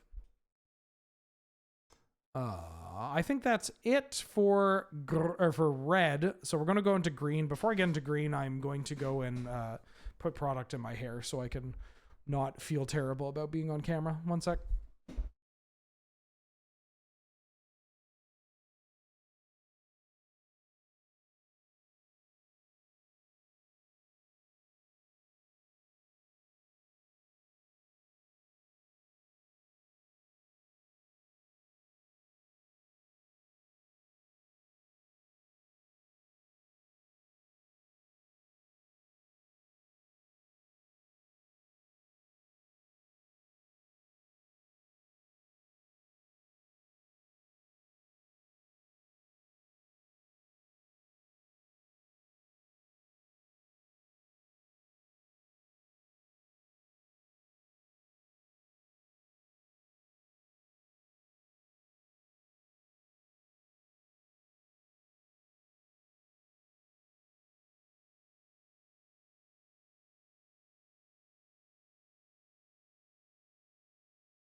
Hello. Okay. Ant Queen. This is a special guest card. 5 mana, 5/5 with 1 and a green. Create an insect token. I don't think this will see much play because we don't have Gaia's Cradle. We don't. You could do some intruder alarm combos with this card, but it's a little narrow. This card is fucked up. Oh, Insidious Roots in this card is pretty interesting. This card is indeed fucked up. If you get to untap with it, you get to make a ton of blockers. I believe this is a special guest. Yeah, this card is pretty great. That's it. It might be outmodded nowadays. But like, I don't know, if you untap with it, you kind of just take over the game. But there are so many 5-drops in green that can already do that. And so if you're playing this card, you are like probably trying to do something goofy with like an elves deck or something where you're looking to like trigger off of making tokens or making creatures or whatever.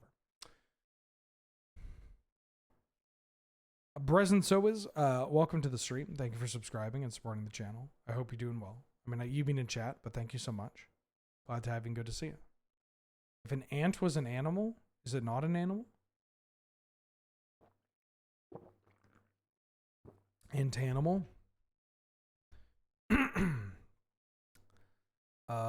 This thing makes a food token. I don't know, probably worth mentioning. This is Baker's Bane Duo.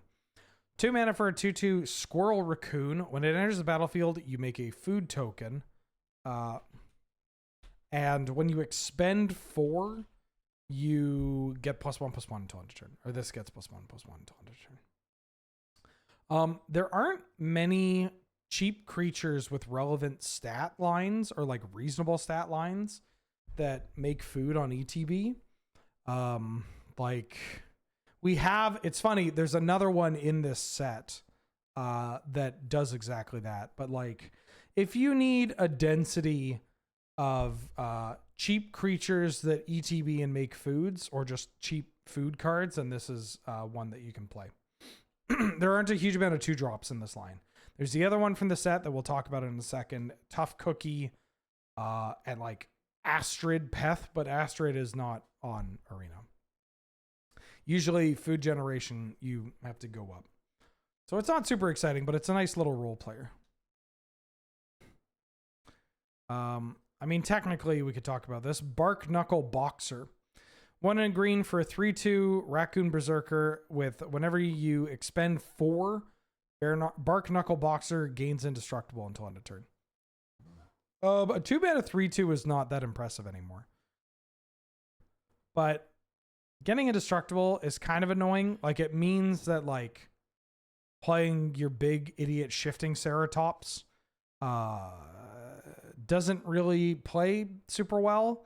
Because there are like play patterns when you're on the defense against these green decks, specifically mono green, where you're like, well, they cast their 4 mana version, a 4 mana or 5 mana card with haste, right? They played their big idiot with haste, and I can't chump block this profitably, or even trade. So instead, because they're sending with everything, I'm going to trade my creature with their other small creature, and then I am going to just untap and play a removal spell on their Froghemoth or their Ceratops or whatever.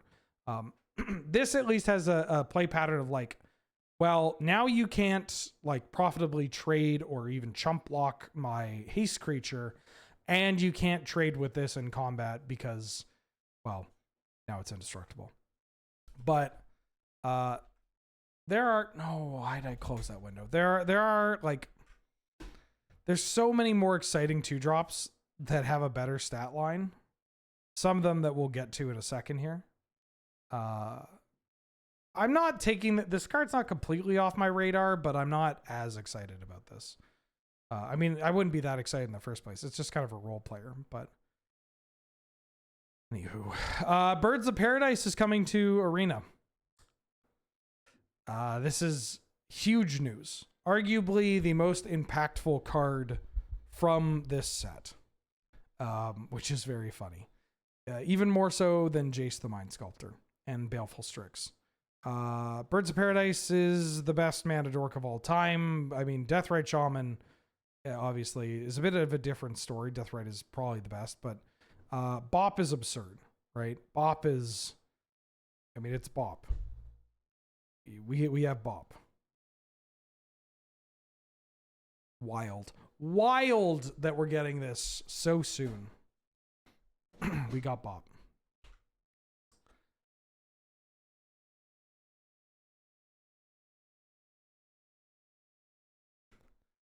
Brambleguard Veteran. 1 green for a 3/4 Raccoon Warrior that says whenever you expend 4, raccoons you control get +1/+1 and gain vigilance until end of turn. So the chances are you're not playing that many. raccoons in your deck, but you may, but this does trigger itself. It doesn't say other raccoons you control. Like, I guess if you're playing this in like a mono green aggressive deck, there are 3 other raccoons that you could play. 2 of them that we haven't talked about yet, or honestly 4 if you count the bark knuckle boxer. So it's not a 0 chance of this triggering and helping out other creatures. The floor is it's a 3 mana 3/4, which is kind of, I don't know. I feel like my vision on creatures is so fucked right now. Like, I have such a difficult time evaluating these mid-range green creatures, or like the 3-drop green creatures, because it's typically not what I do. It's just like I typically don't play the like 3-drop green creatures that are primarily stats. Like, I'm more of a tireless provisioner gamer if we're talking about the green dorks. So I look at this card and I think like, well, 3/4 is genuinely like an annoying body, right? Like, you're not dying to bolt, you're attacking with a lot of impunity. You do get hit by the molten impacts and whatnot, but like, this is a reasonable stat line. And then again, the play pattern of playing this card into like a questing beast or a shifting ceratops, and then making this into a 4/5 with vigilance, that's a lot of fucking damage without much opportunity to crack back. Yeah, the dream of questing beast in this is that you obviously with questing beast you get to push 8 damage, and then you have both of them on defense, which is kind of wild.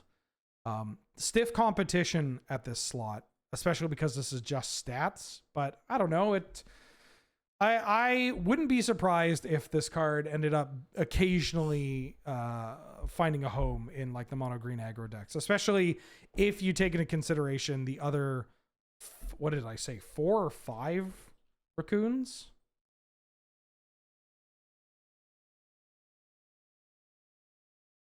One, two, 3, 4 raccoons that could be played that are like the 4 other ones that are honestly pretty good in mono green.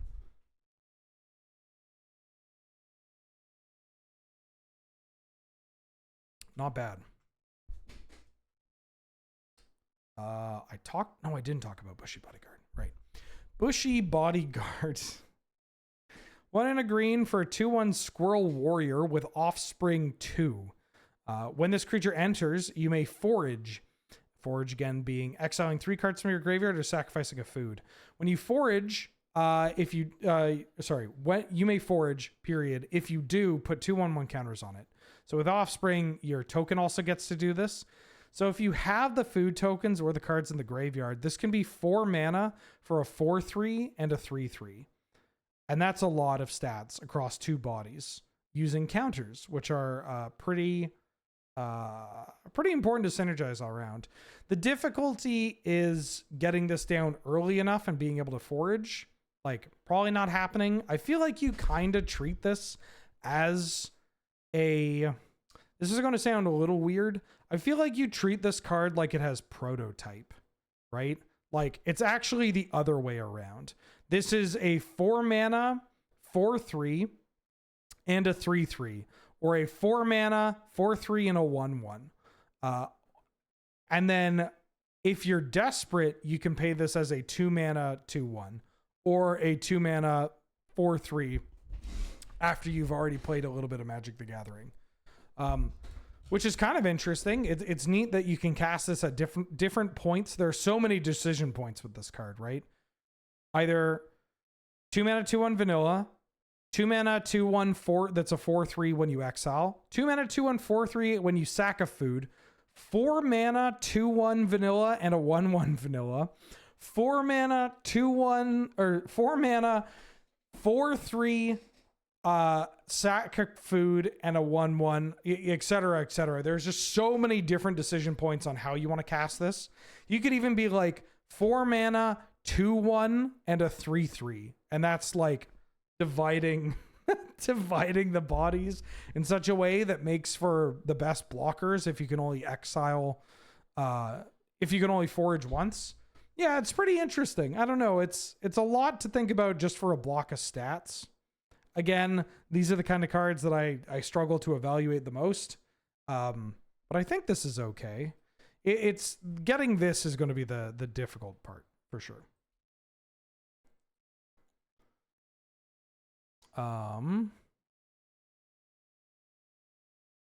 This one's kind of interesting.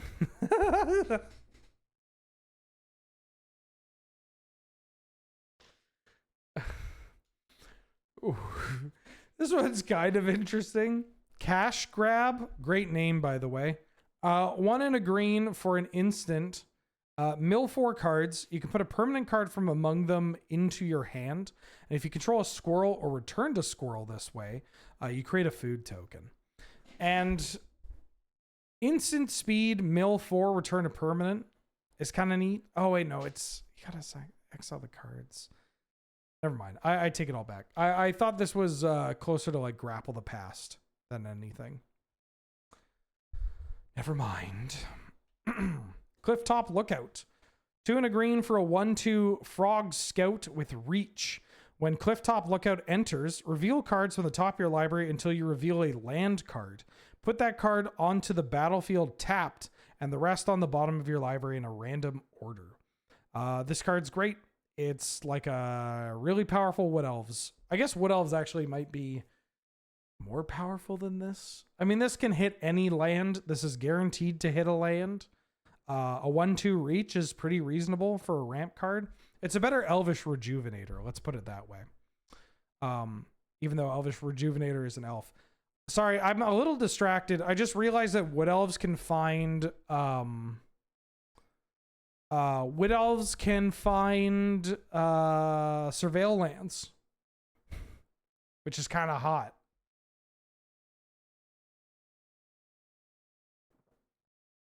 It's just another little gross detail with surveil lands, which is kind of neat. Yeah, this card's pretty good. It'll see play in ramp decks. The end. In decks that want to play this kind of card, because it guarantees the hit, and it's better than Farhaven Elf. I'll play this in Maze's End. Curious Forager. 2 and a green for a 3/2 Squirrel Druid. When Curious Forager enters the battlefield, you may forage. When you do, return target permanent from your graveyard to your hand. I plan on playing this card in Bant game objects. I think this card may also show up in Snackerfice and Food Fight. Returning only permanents is, well, it's no Eternal Witness, but they never let us have fun anymore. But getting to, like, just 3 mana, bring a card back with a relevant body is pretty exciting. And also, sacrificing a food is such a low cost. And then exiling cards, if you really need to, you can do that as well. Yeah. Cool card. Cool squirrel.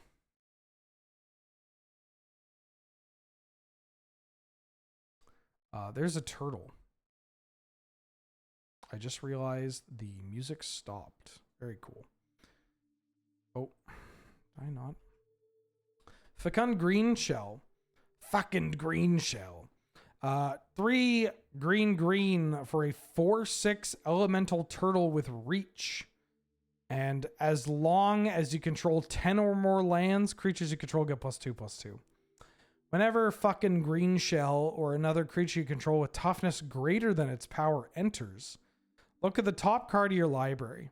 If it's a land card, you may put it onto the battlefield tapped. Otherwise, put it into your hand.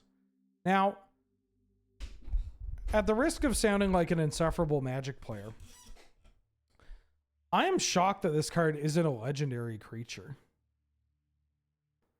Isn't this like the perfect commander card? This is like such an interesting, like as a commander. Isn't this just a very interesting commander?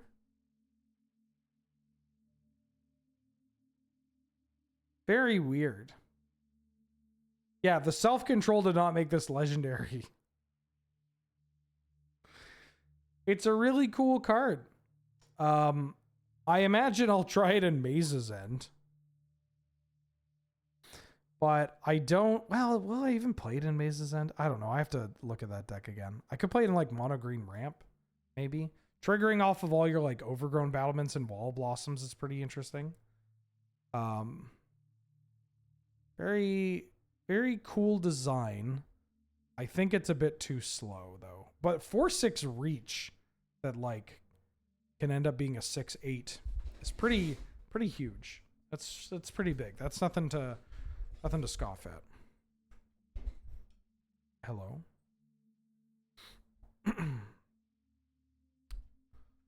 For the common good. XX and a green for a sorcery. Create X tokens that are copies of target token you control. Then tokens you control gain indestructible until your next turn. You gain 1 life for each token you control. I believe this is more of a commander card than anything, but it can pull off a kind of an interesting unbreakable formation impression. You just like 3 mana, make a copy of my Karnstruct or my Wolf token. All my tokens are indestructible, so I get to slam and I gain a bunch of life. So I don't care as much about the crackback. I get to just push a bunch of damage and I get additional stuff. I think if you're playing a tokens deck, this is obviously a worthwhile consideration. Card gets better the better the tokens are. I will consider this in banned game objects as well, just because it's also a pretty good mana sink, right? Playing this at 3 mana is quite nice, but also just dumping like 5 mana or 7 mana into this late game and making an army is it's pretty impressive. Like that closes up the game real quick. We have all these cards. This is my favorite artwork in the set. Look at this. Look at this art.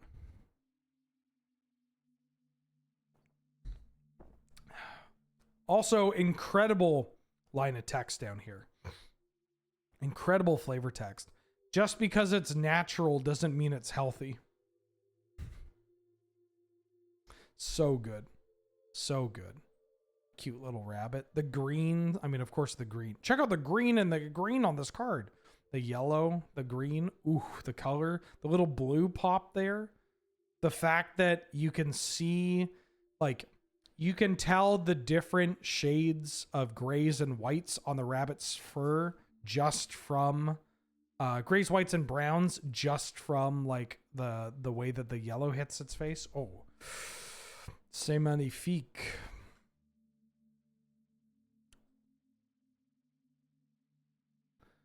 Hive Spine Wolverine.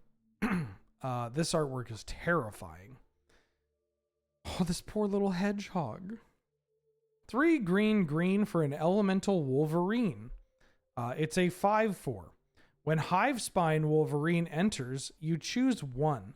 Put a 1/1 counter on target creature you control.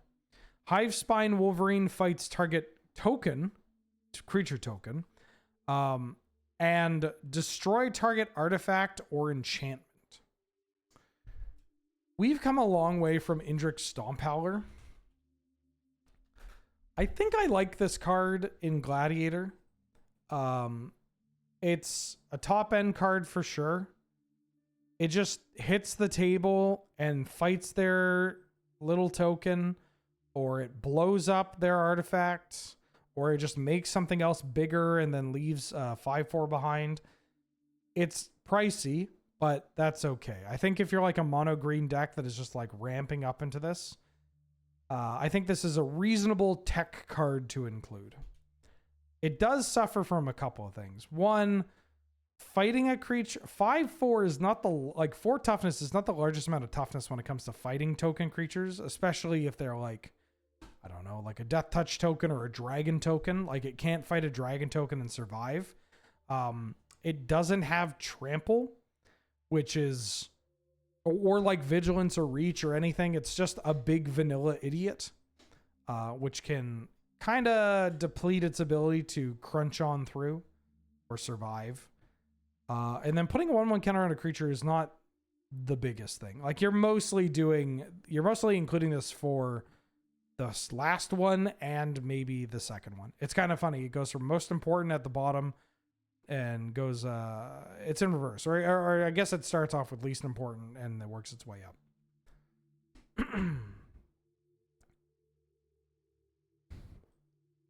This card's kind of funny. Honored Dray Leader. 2 and a green for a 1/1 squirrel warrior. When it enters the battlefield, you put a 1/1 counter on it for each other squirrel and or food you control. And whenever another squirrel or food you control enters, you put a 1/1 counter on it. It's nice that it's not once per turn or whenever one or more. A little narrow, but it's very funny how this has like very scary templating. Like this has the kind of templating where you're like, oh, I'm just going to die to this card. But thankfully it just cares about squirrels and food. I don't think it's good enough for food fight. And I don't believe this is going to make way for a squirrel deck.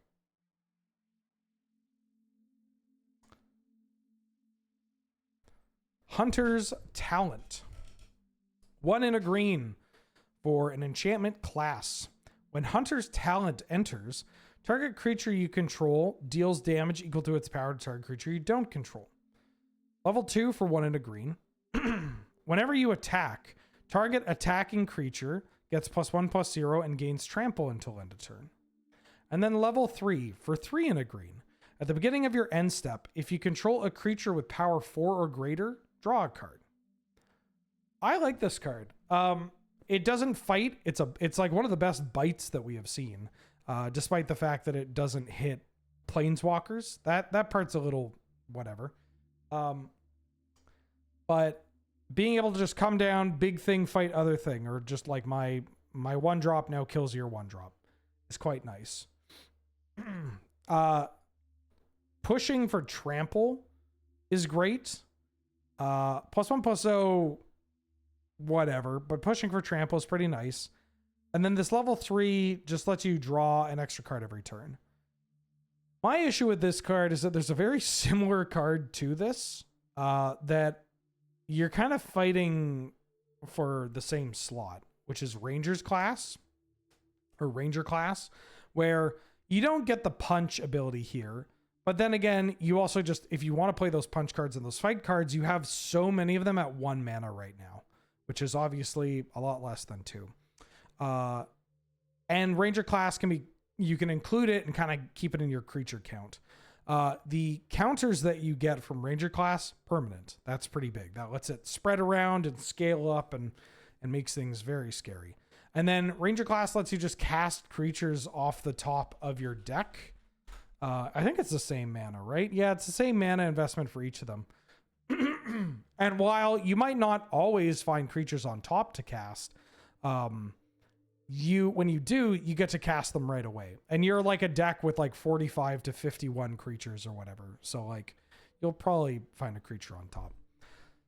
So it's kind of unfortunate. This is just another card where it's like, maybe if you hit planeswalkers or if you were released like 2 years ago, we would be pretty worried about this card.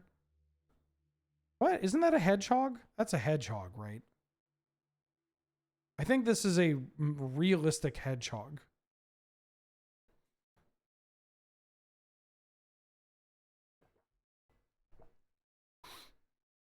As a former owner of a hedgehog, that's Wheeler fact that I bet people didn't know.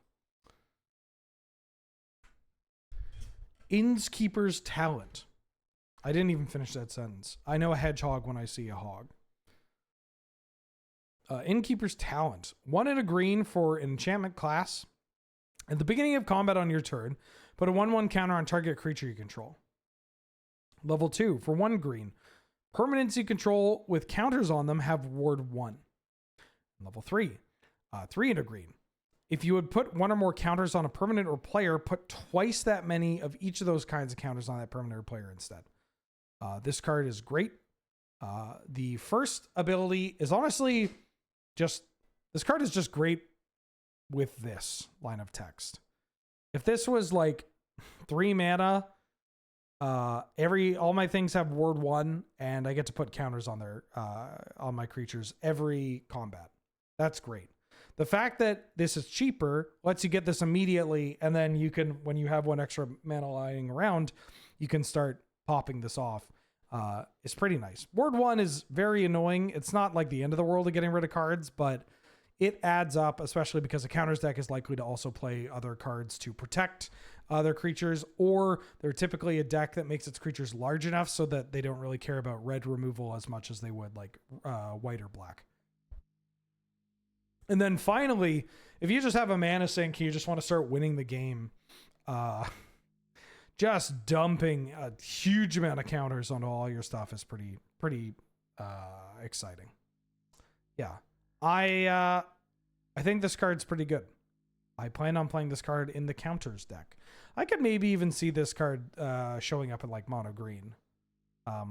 Although it's a little too like dedicated to the theme, but even then it all like plays into itself, you know? You don't necessarily need to play this in a counters deck because the card says, I'm going to put counters on things. I'm going to protect or help protect things with counters on them.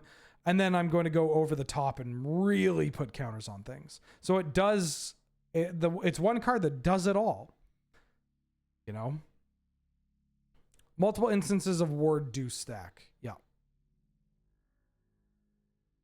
Yeah, it combos with itself, which is usually a pretty good sign, especially on a 2-drop card with a mana sink that pushes to end the game.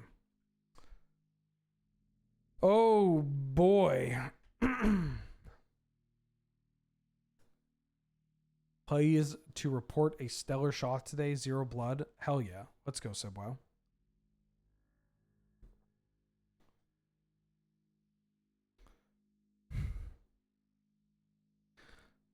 Something, if you're such a good shot, maybe we should have sent you to Butler, something. You know, Sibwow always told me, she's always said that if she were on that plane, it would have gone down differently.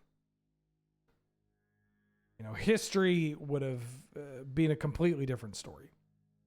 And I'm inclined to agree with her. Keen-Eyed Curator. Green for a 3/3 Raccoon Scout. As long as there are 4 or more card types among cards exiled with Keen-Eyed Curator, it gets +4/+4 and has Trample. And then has pay 1 generic, exile target card from a graveyard. This card is incredibly good. It is just, well, you know what? It's incredible, it's good, and it's incredibly good. This card is fucked.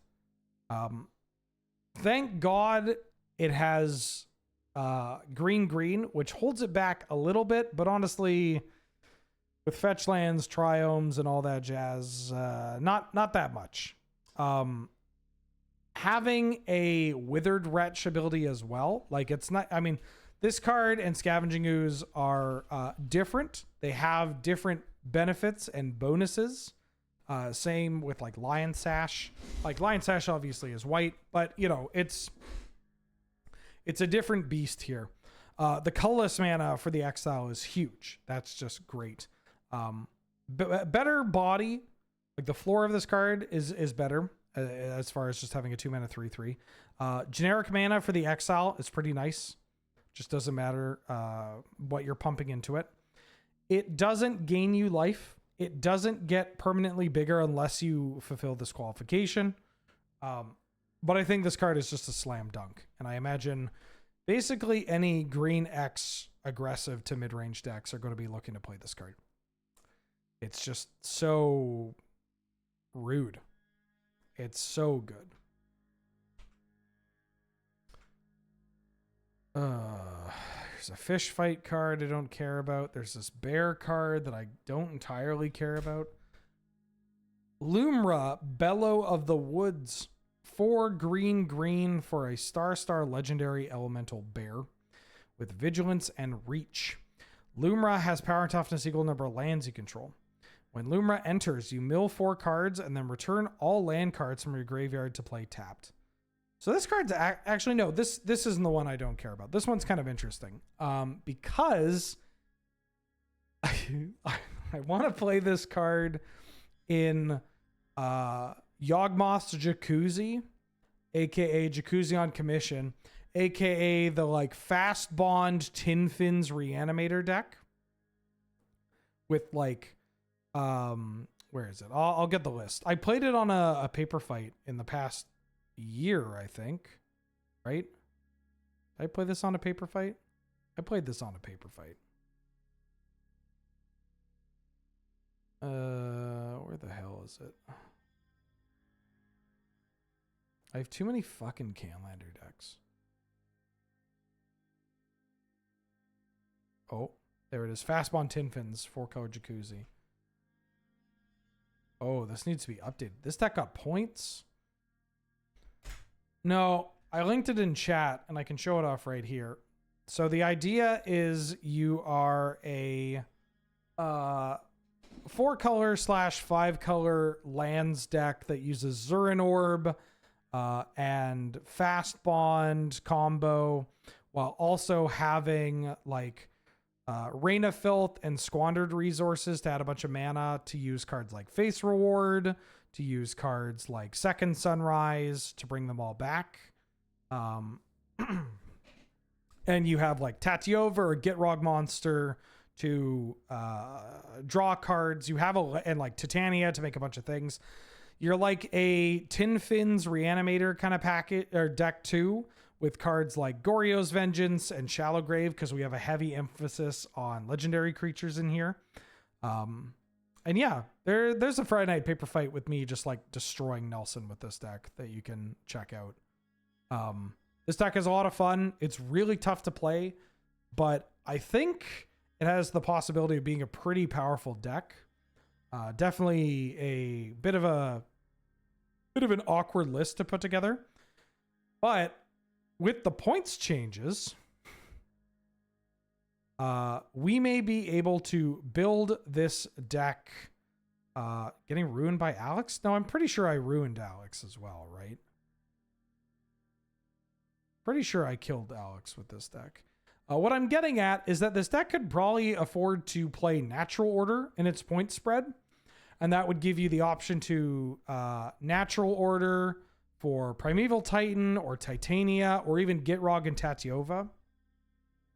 And it gives you a copy of Splendid Reclamation, this one, that you can Natural Order for.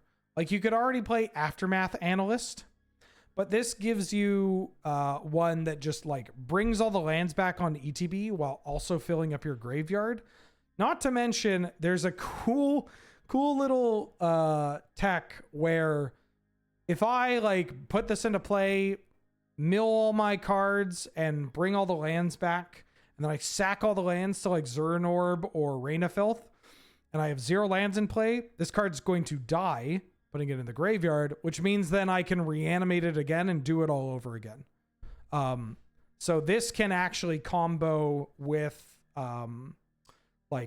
Face Reward or Second Sunrise or whatever, which is pretty cool.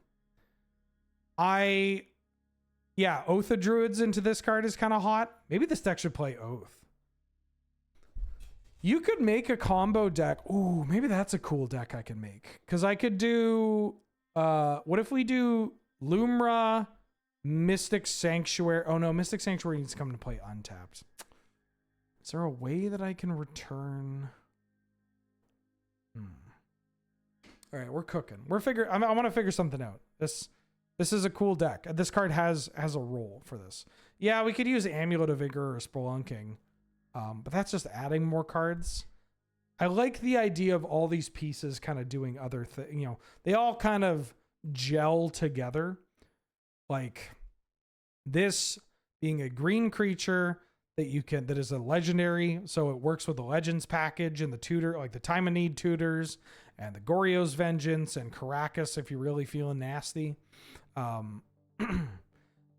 With the ability to fill up your yard, which is something you're already looking to do. The ability of returning all those lands, and then when it, obviously when you go down to 0 lands from the Zurin Orb or the Rain of Filth or whatever, then it puts itself into the graveyard to reanimate again. Like it's all just so clean. It just checks off a bunch of boxes for this slightly goofy archetype that I think has some promise. And that's what I like. I think that's, if you're going to build a combo deck that is a little out there, you need your cards to be able to synergize and play multiple roles, or like check off multiple boxes, basically.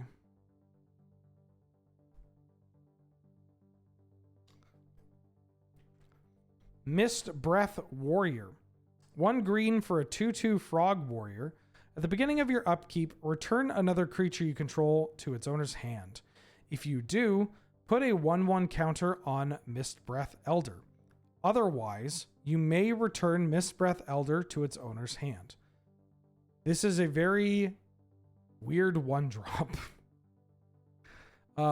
So it's mandatory to return another creature if you have one. But if you don't have another creature, then you have the option of returning Mist Breath Elder if you want, or just keeping like an Isamaru in play. I'm hesitant to say that I want to include this. It's pretty good on turn 1. It's all right on turn 2 if you double spell, or if you play like an ETB. Like, this is potentially a very powerful ability, because like Stampeding Wildebeests is a 4 mana card that or Roaring Primadox. Like this effect used to cost 4 mana. And now we have it for 1.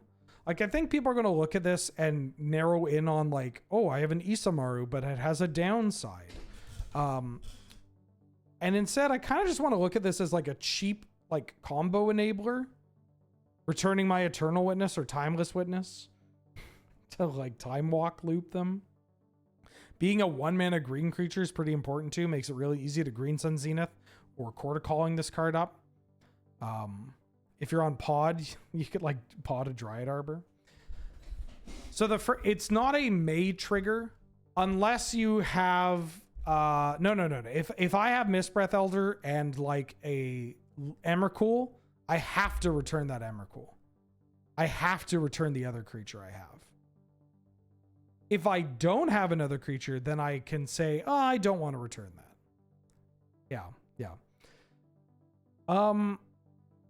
Interesting. I need to think about this card some more, because I was, even myself, I was only thinking about this card through the lens of, I'm going to play a 1 mana 2/2. I need a lozenge. Back-to-back set review streams. Big lozenge hours.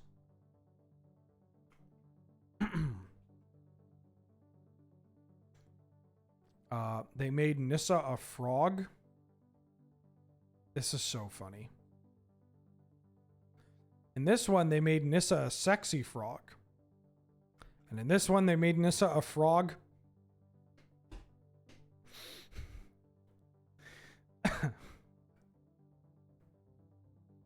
I can't believe they made Nissa a hot frog. Speak for yourself. Both frogs are sexy. Look, I'm not here to judge. Maybe a little bit.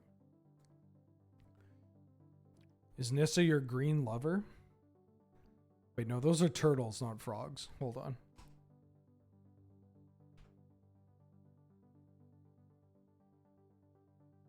Oh, this card's a banger. Overprotect. Very cute. Is this a frog in a turtle shell? I think it's a frog wearing a turtle shell. 1 and a green for an instant. Target creature you control gets +3/+3 and gains trample, hexproof, and indestructible until end of turn. Oh, I got a phone call. That's a 1-800 number. Yeah, the frog is powers dancing. Is this a Silksong character?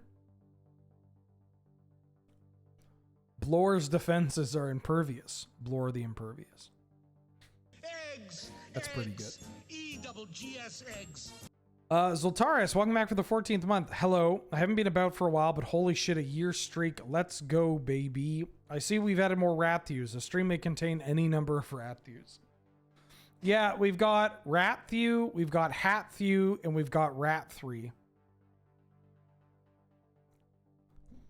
We got a ragtag trio of rats over here. Yeah, this card is jacked.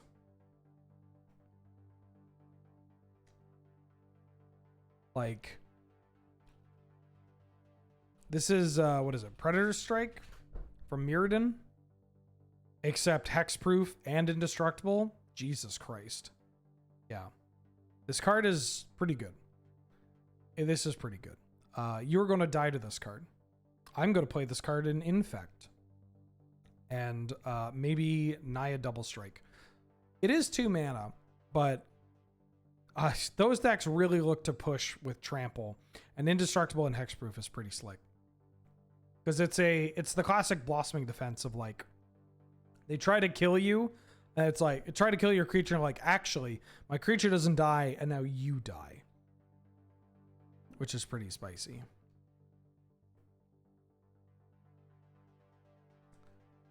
Paw Patch Formation. 1 and a green for an instant. Choose one. Destroy target creature with flying. Destroy target enchantment. Draw a card and make a food. I've been thinking about this card for a while. These cards always tempt me to actually play them in like a control deck. I don't know if I've ever mentioned this, but Magic players tend to overvalue flexibility. But in this card, like I look at this card and I'm like, okay, so destroy target Murktide Regent, destroy target Leyline Binding, draw a card and make a food, destroy target Fable the Mirrorbreaker, destroy target Atraxa. Yeah, we have Line Up the Shot in Gladiator, but I'm talking about Canlander for this. I like Line Up the Shot better than this card. Like, I like that you could cash it in early, and then when it becomes relevant to use the other abilities, you could just, like, Snapcaster it back or Mystic Sanctuary it back. I don't know. I've been playing a lot of Bant control lately, and maybe it's just... maybe the boomer nature of that deck has poisoned my brain. But I could see myself playing this card. Yeah, if it was naturalized, if this is naturalized, I think I do play this in Bant control. But Destroy Target Enchantment can be... it's getting better. There are more enchantments being played, but it's maybe a little too narrow. I'll think about it later.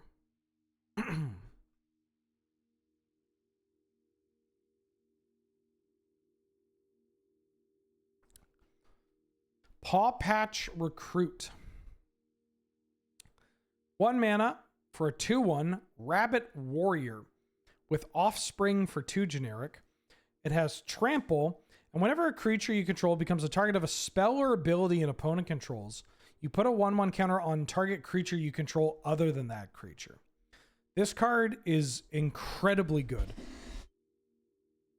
First off, it's just a 1 mana 2-power creature that has Trample, which is relevant, lets you push a little bit of damage, or hits 2 bodies for 3 mana. And when your opponent tries to kill this card, you just get to buff your other things. So it's like, it kind of has that like Quirion Beastcaller vibe of like, look, you want to kill the big thing, but now you've got other problems to deal with. And I'm pretty into that card. I think this is a pretty straightforward, just like powerful green aggressive creature that I imagine we'll see a lot of play in Green X aggressive decks.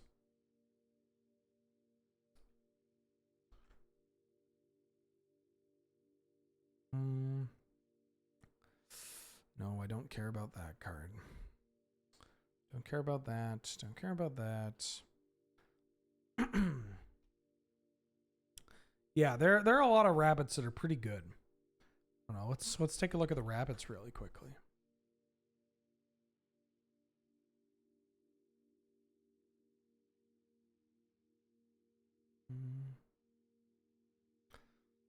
You got yourself 4 Paw Patch Recruits. Get yourself 4 seasoned Warren guards. Play some Regal Bunnicorns. Valley Quest callers. Some Phineases. Jesus Christ. Yeah. Green-white rabbit aggro. If green-white rabbits ends up being like a legitimate aggressive deck that you can play in standard, I'm going to have to just start playing Magic the Gathering again. Like I'm gonna try to qualify for something with it.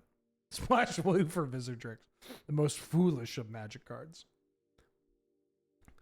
Season of Gathering, 4 green sorcery. You can choose up to 5 paw print worth of modes.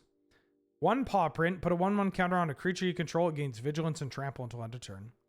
2 paw prints, choose artifact or enchantment. Destroy all permanents of the chosen type. 3 paw prints, draw cards equal to the greatest power among creatures you control. This is like a commander only card, but it is fucking brutal. Oh my god. What if my Soul's Majesty also just blew up all of your artifacts? Or like all your enchantments? Jesus Christ. This card is unfortunately probably going to be pretty expensive. And I will need a copy for Masamaro and like Kogla and stuff. But, you know, it's pretty good. Is this the first time we have Squirrel Mob on Arena? I don't think... We definitely don't have enough squirrels, right? Somebody asked me if we had enough squirrels. I said no. And now we have Squirrel Sovereign, right? Squirrel Mob was in a Modern Horizons, wasn't it? Or what was it in? It was in something. No, it was Modern Horizons. Yeah, we already have Squirrel Mob in Timeless. Timeless. We got squirrels.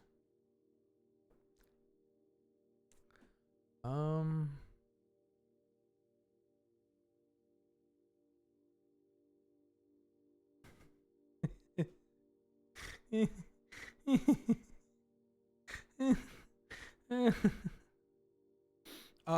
we don't have the Deep Forest Hermit. Or, no, wait, do we? No, we don't have Deep Forest Hermit or Deranged Hermit. This card's not very good, but it's very cute.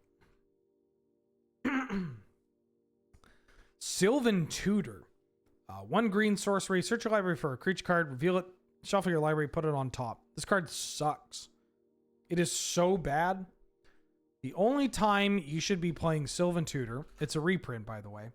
But the only time you should be playing Sylvan Tutor in Canlander is if you are playing like Flash Hulk, Hermit Druid, or if you want to get nasty, check this out. Check this tech. Sylvan Tutor in Sultai Reanimator. You play it in you play Sylvan Tutor and Worldly Tutor and Sultai Reanimator with like oaths. And so you like Sylvan Tutor it to the top, and then you play a Surveil land and put it into your graveyard. And then you reanimate it. Ooh. Ooh. Pretty good. Pretty good. I like the pause system. But I wonder if they're going... I like the pause system. I hope they continue to use that for certain cards, because I do think it's kind of interesting design space. I just hope that they're okay reusing that type of design and just swapping the paw for something that is more relevant to the set, you know? Like if it's just shown as a, like, I don't know, you can pay any number of lightning bolts or whatever, right? Tender Wild Guide. 1 in a green for a 2/2 Possum Druid with tap, add 1 mana of any color. And tap, put a 1/1 counter on this creature. And it has Offspring for 2. Hey, Wormy, how do you feel about this card? I have a tough time evaluating 2 mana dorks that aren't like Paradise Druid and stuff. I think this card's pretty good. Like on 2, you play it on 2 and it gets your 4-drop out.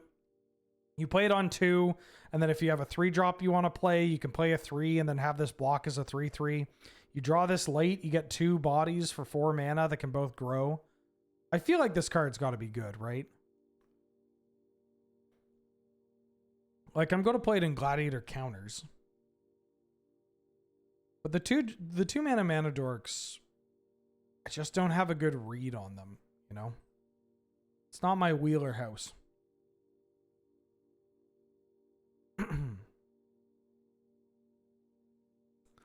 It's no Biophagus. 2 toughness, worse than the raccoon, seems similar to the land one of the paleontologist. Oh yeah, the paleontologist.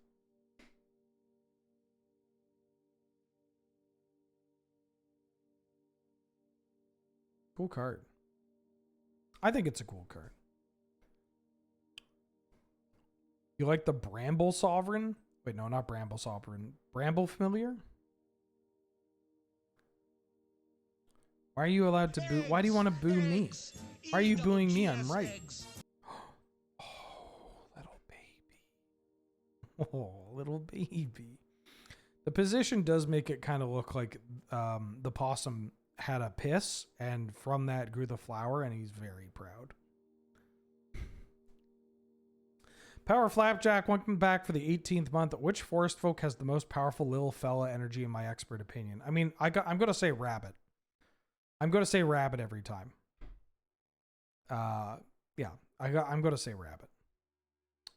Ooh. Thorn Vault Forager. Tapped at a green, or 2 mana 2/2. It's a squirrel ranger. Tapped at a green, tap, forage, add 2 mana in any combination of colors. 4 mana, tap, search your library for a squirrel card and put it into your hand.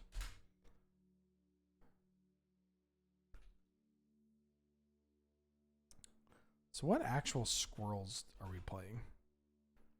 Like, I mean, there are a couple of changelings that are technically squirrels. But like Chatterfang, Toski. The other 2-drop seems more exciting. Oh, this one, really? Is Comet? Oh, what up, Evan? How you doing? Is Comet a squirrel card? I hope not. I'd prefer if Comet were not a card. Please remove that card from the game. Please, I'm begging you. Yeah, I'm clipping my nails on stream. So what? It's called good hygiene.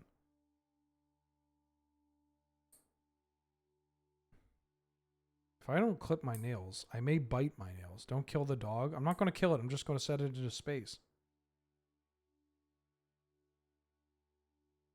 It wasn't a hand.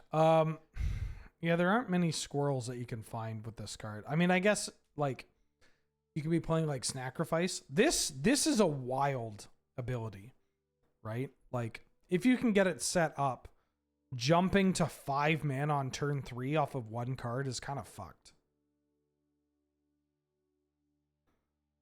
Yeah, there are decks that could play some incidental squirrels. Like, Chatterfang, Ravenous Squirrel, and Toski are pretty good. And then there are some new squirrels that you might consider playing.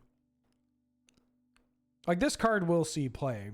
I'm just trying to think if I want to play it outside of the, like, Sacrifice and the like game objects deck and the tokens deck, and then also, like, if I am playing it outside of those, which I think I am, is there any, like, incidental squirrel that I would want to include for the sake of just having a target? Yeah, this card's fine in Food Fight.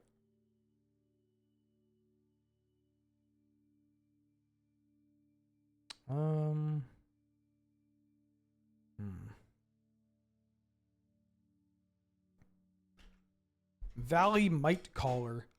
1 green for a 1/1 frog warrior. Trample. The Witness. What Witness? Oh yes, the recursion one, the return to permanent. Yeah, that's true. That's a good one to include. 1 mana, 1/1 Frog Warrior, trample. Whenever another frog, rabbit, raccoon, or squirrel you control enters the battlefield, you put a 1/1 counter on Valley Might Caller. Same kind of issues with this card as the other ones, where it's just like, I don't know if mono green, like if I'm playing mono green aggro, like, am I playing, I guess you could find a spot where you're playing like Bushy Bodyguard and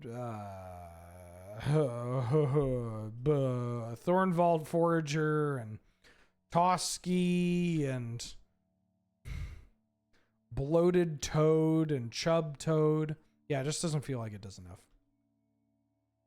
Unfort. 82 multicolored cards. I am not going to be able to get through all this in time. I do not think so. We're on to gold. Oh, I guess a lot of these are duplicates. Okay. I'm going to try to get through this as quickly as possible without rushing. But I would like to at least finish this before I have to go to my physio appointment. Alania Divergent Storm. 3 blue and a red for a 3/5 Otter Wizard. It's a legend. Whenever you cast a spell, if it's the first instant or sorcery spell or the first Otter spell other than Alania you've cast this turn, you may have target opponent draw a card. Nope. Baleful Strix. Baleful Strix is being brought to Arena. It's a part of the Imagine Critters product. This card rules. It's Baleful Strix. If your deck plays blue and black, you're playing Baleful Strix. Like every deck. This card is fucked. The rate on this card is so good. This is, yeah, it's incredible. Balin the Haymaker. Red, green, and white for a 4/3 legendary Rabbit Warrior. Tap 2 untap tokens you control, add 1 mana of any color. Tap 3 untap tokens you control, draw a card. Tap 4 untap tokens you control, put 3 counters on Balin and against trample until end of turn. It's kind of a hard card to evaluate because the 4 mana 3/4 vanilla creature doesn't seem that great. Like it's just going to die to random bolt or whatever. Obviously, you're inclined to play this in a token strategy. And this feels like the card that you play to set up. Tokens is a weird kind of deck where like you need some setup time and then you kill them, right? It's not like I'm hitting you for 3, I'm hitting you for 5, I'm hitting you for 8. It's like hit you for 1, hit you for 1, hit you for 1, hit you for 20, which is kind of nice. You just kind of build, and then and they die. And this card kind of plays into that where you could just build up and lets you like double spell pretty quickly. I'm a little worried about overextending with this kind of card though, but you know, you can like play a card that makes tokens, tap those tokens to add mana to play another card that makes tokens, and then tap those tokens to draw a card, which is kind of nice. Like any token that makes 3, like, what is it? Hop to it. Boom. Draw 3, just draw a card. Replaces itself. Wild. And then you can have Balin just go in and do the hard work. So I think there's a lot of words on this card that are all pretty strong. There's a deck that exists that can play this card. And I imagine it'll show up there. I haven't played Naya tokens in Gladiator in a hot minute. And the tokens decks in Canlander have moved over to Mardu. I don't think this is Canlander playable. But yeah, I could see myself dying to this in Gladiator for sure. This is from the Commander product, so I'll talk about that in a bit.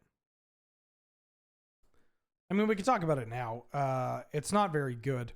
So this is only from the Commander product, only legal in Canlander here.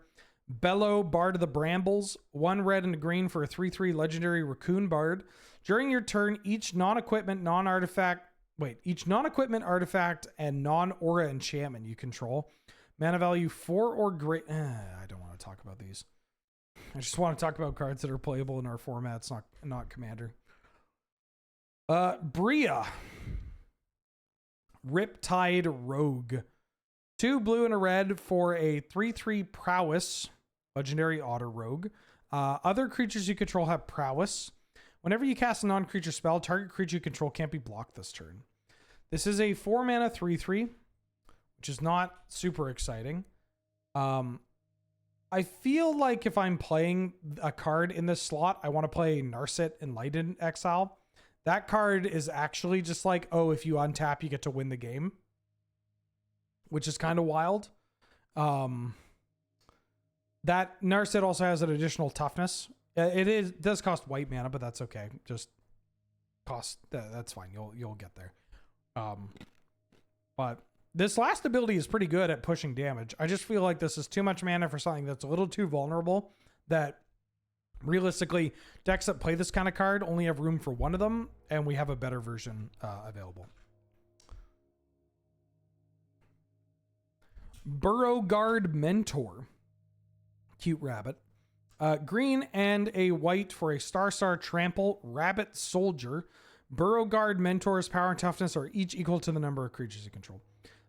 This is a 2 mana Keldon Warlord with trample. We have come so far.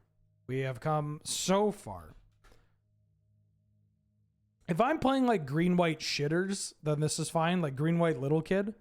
Green-white shitters.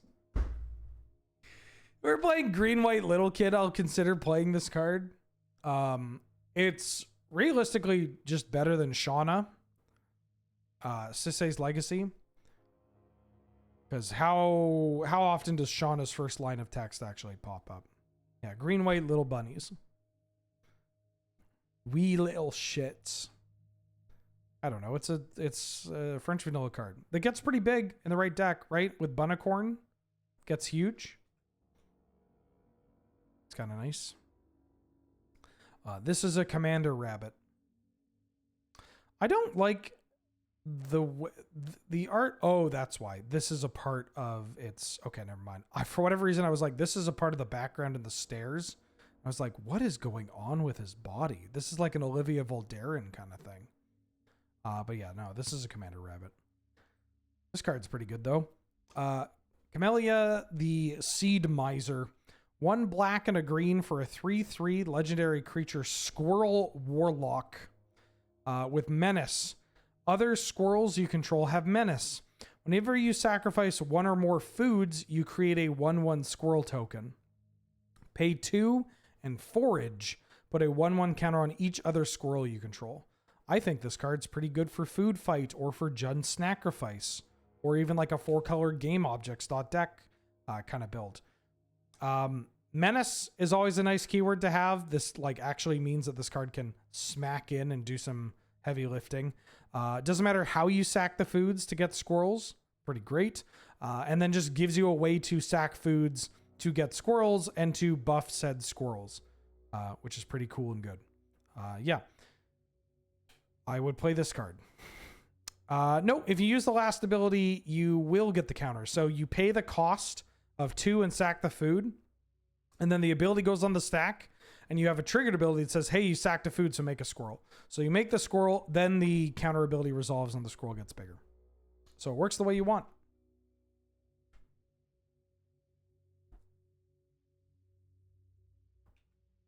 Clement the Worrywart. 1 green and a blue for a 3/3 legendary frog druid with vigilance. And whenever Clement or another creature you control enters, return up to 1 target creature you control with lesser mana value to its owner's hand. Frogs you control have tap, add green or blue mana, spend this only to cast a creature spell. I think that this card may end up actually seeing some very niche play. Being able to like return your ETBs and do some like glimpse of nature storming off shenanigans is pretty exciting. It happens to be a druid for what it's worth. You could use this with Blink. You could use this with... I think in a Blink deck, it's going to be too weak, though. I think you need to be like really committed to the bullshit with like Glimpse of Nature or Allurin. Yeah. That's it. I think you need to be a bit committed to doing that, but I think it's better than it looks. It's just incredibly niche, but can pop off. No. This card's kind of interesting. Wait, no, it's not. It's not this one. Not this one. Great art, though. Derevi. Derevi's being added to Arena. Green, white, and a blue for a 2/3 bird wizard with flying. Whenever Derevi ETBs or when a creature you control deals combat damage to a player, you may tap or untap target permanent. Then you can play 4 to put it from put it into play from the command zone. So we don't really have the stacks pieces to take advantage of Derevi. We're not a format with stasis. We're not a format with time vault. So I don't think it'll be showing up anywhere in Gladiator. I don't even think it's that bad for Commander. I mean, this card's kind of annoying, but you know, we're not, is Aggravated Assault? I mean, you can't play Aggravated Assault in this. So yeah, I think you're okay. For people worried about Derevi, I think you're okay. Dream Dew Entrancer. 1 green and a blue for a 3/4 frog wizard. When Dream Dew Entrancer enters, tap up to 1 target creature and put 3 stun counters on it. If you control that creature, draw 2 cards. I think I like this card in Blink. In Bant Blink, that is fucked up. Tap up to 1, you tap a creature and stun for 3 turns. That's basically killing it. I'm not kidding. That is just get it out of the way. The body is pretty relevant. Wizard is a relevant creature type too. Wizard pod, baby, it's back. And then if you just want to cash it in on your own card to draw 2, or your own creature to draw 2 cards, sure. If you're just going to blink it anyways, sure. I think this card's pretty good. It does everything it does is strong. It's flexible in how you use it. It's got the right, it's got a pretty reasonable stat line. It's got a reasonable creature type. It's got reach for some reason. Really cool. Very cool card. Phineas, Ace Archer. Green and a white for a 2/2 legendary rabbit archer with vigilance and reach. And whenever Phineas attacks, you put a 1/1 counter on each other creature you control that's a token or a rabbit. Then if creatures you control have total power 10 or greater, draw a card. I don't think you play this as just a 2-mana 2/2. You're just not playing this as like a Watch Wolf style card. You need to be in on tokens. And the fact that Phineas doesn't buff itself is a little awkward. You need other cards to buff Phineas. So I'm kind of low on this card in Singleton, but I am excited. I mean, look, if Rabbits is a deck, I'm telling you right now, should I just order a bunch of Rabbit cards? How much are these Rabbit cards? How much would it cost for me to pre-order a bunch of Rabbit cards? Just to have them around, you know? Am I buying into rabbits in standard? Am I speccing on rabbits? I may, all the cards are way more to pre-order. Yeah, that's true. But I don't want to be late. I don't want to be, what about my fear of missing out? Also, I don't think these rabbit cards are going to be that expensive. I mean, maybe they will be. I don't know. Also, I just have we have a shitload of product at the office. Maybe it'll be fine. Oh wait, is Cavern of Souls legal? Fuck, I'm going to have to buy 4 copies of Cavern of Souls. All right, let me think. Maybe.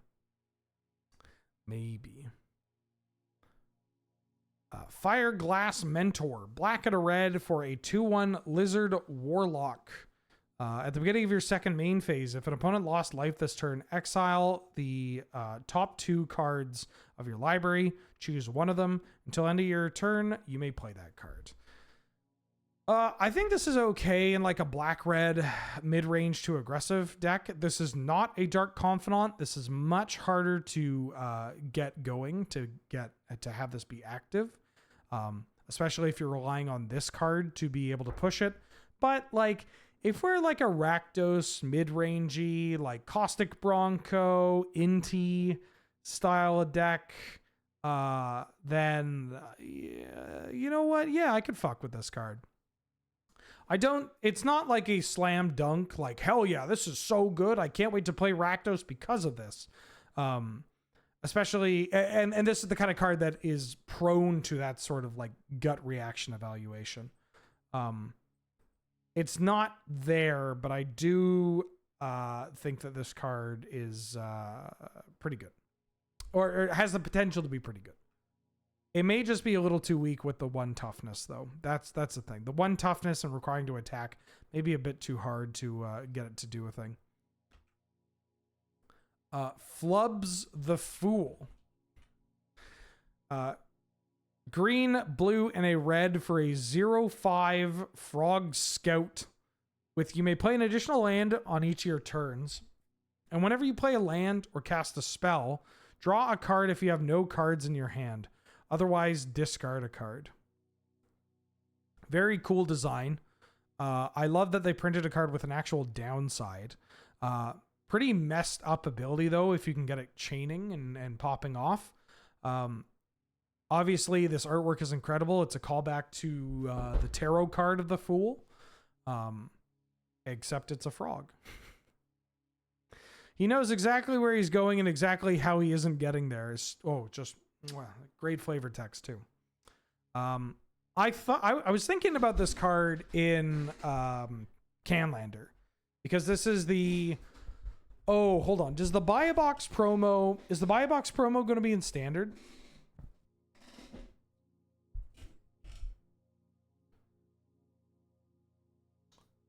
Is this card even coming to Arena? I don't think it's like.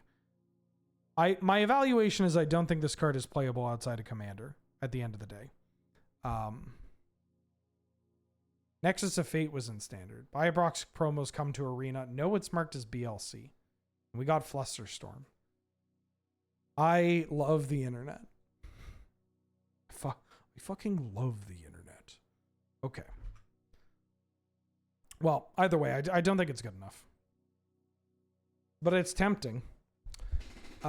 Gev, Scaled Scorch. Black and a red for a 3/2 legendary lizard mercenary with ward, pay 2 life. Other creatures you control enter with an additional 1/1 counter on them for each opponent who lost life this turn. Whenever you cast a lizard spell, Gev deals 1 damage to target opponent. This card is pretty good. 2 mana for a 3/2 that has an additional like layer of protection that buffs your team. Is pretty cool and good. There are not a huge amount of lizards that are going to see play alongside this card. Like if you're like black-red aggressive lizards, maybe. But like, I mean, there was that Fireglass Mentor that we just talked about. There was that Burning Tree Emissary Lizard.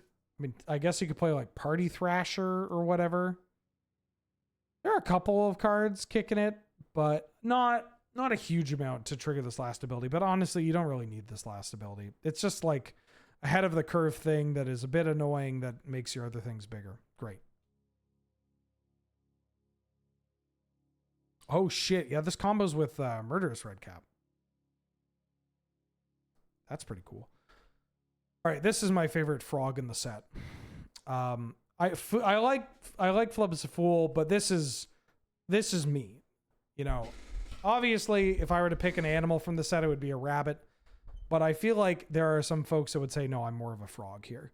Glarb, Calamity's Augur.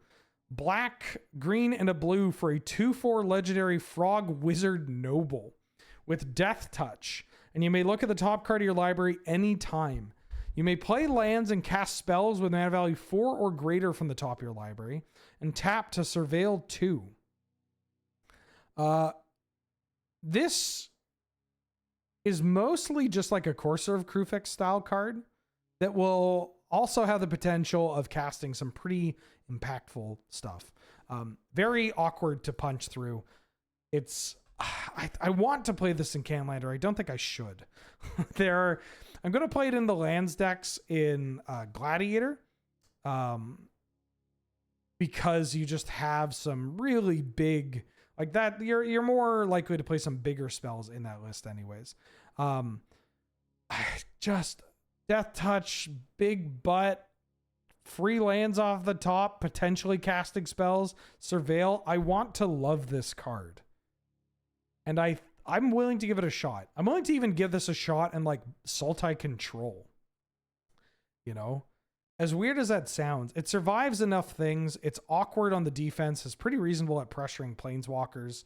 And then just, yeah, casting Murktide Regents, Force of Wills, whatever off the top is pretty exciting. This is a commander card I don't want to talk about. This has some incredible art, some of my favorite art in the set. Head of the Homestead. It's also just kind of a wild card for limited at common. A 5-mana 3/3 that makes 2 1/1s at common that you can play as a hybrid card. Jeesh. That's how you know power creep is getting out of hand. Helga, Skittish Seer. Green, white, and a blue for a 1/3 frog druid. It's a legend. Whenever you cast a creature spell with mana value 4 or greater, you draw a card, gain 1 life, and put a counter on Helga. Tap, add X mana of any one color where X is Helga's power. Spend this mana only to cast creature spells with mana value 4 or greater, or creature spells with X in their mana cost. Commander card. Hugs, Grizzly Guardian, or Grizzly Guardian.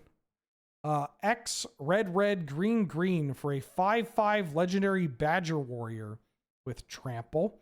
When Hugs ETBs, exile the top X cards of your library. Until the end of your next turn, you may play those cards. And you may play additional lands on each of your turns.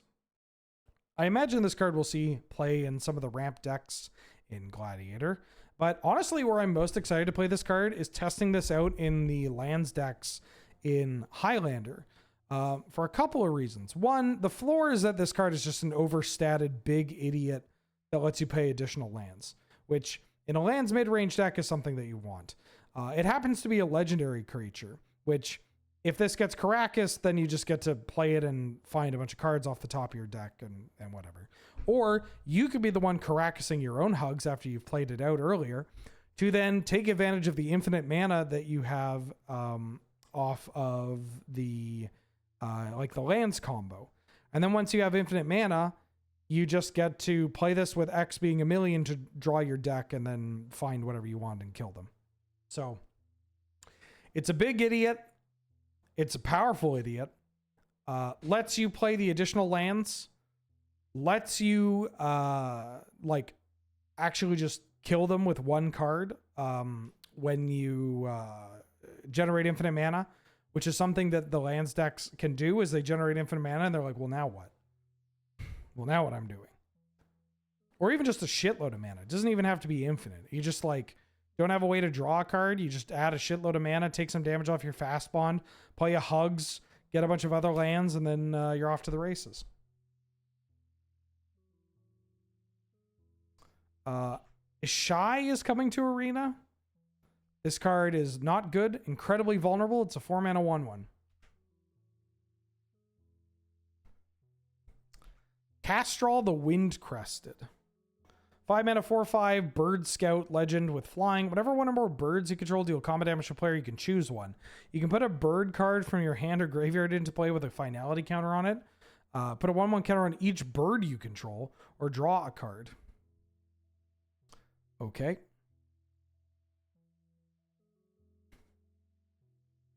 Again, I don't think we're doing birds.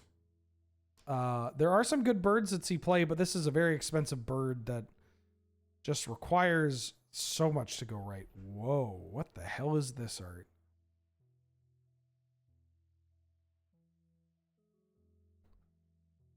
Well, that's kind of funny. The artist for this bird card that cares about birds has a last name of Grebe, which you throw an E on that bad boy, and that's a whole bird itself. Wow. Quain is coming to Arena. Quain is not a particularly good card in 1v1, but Quain, everybody. Quain.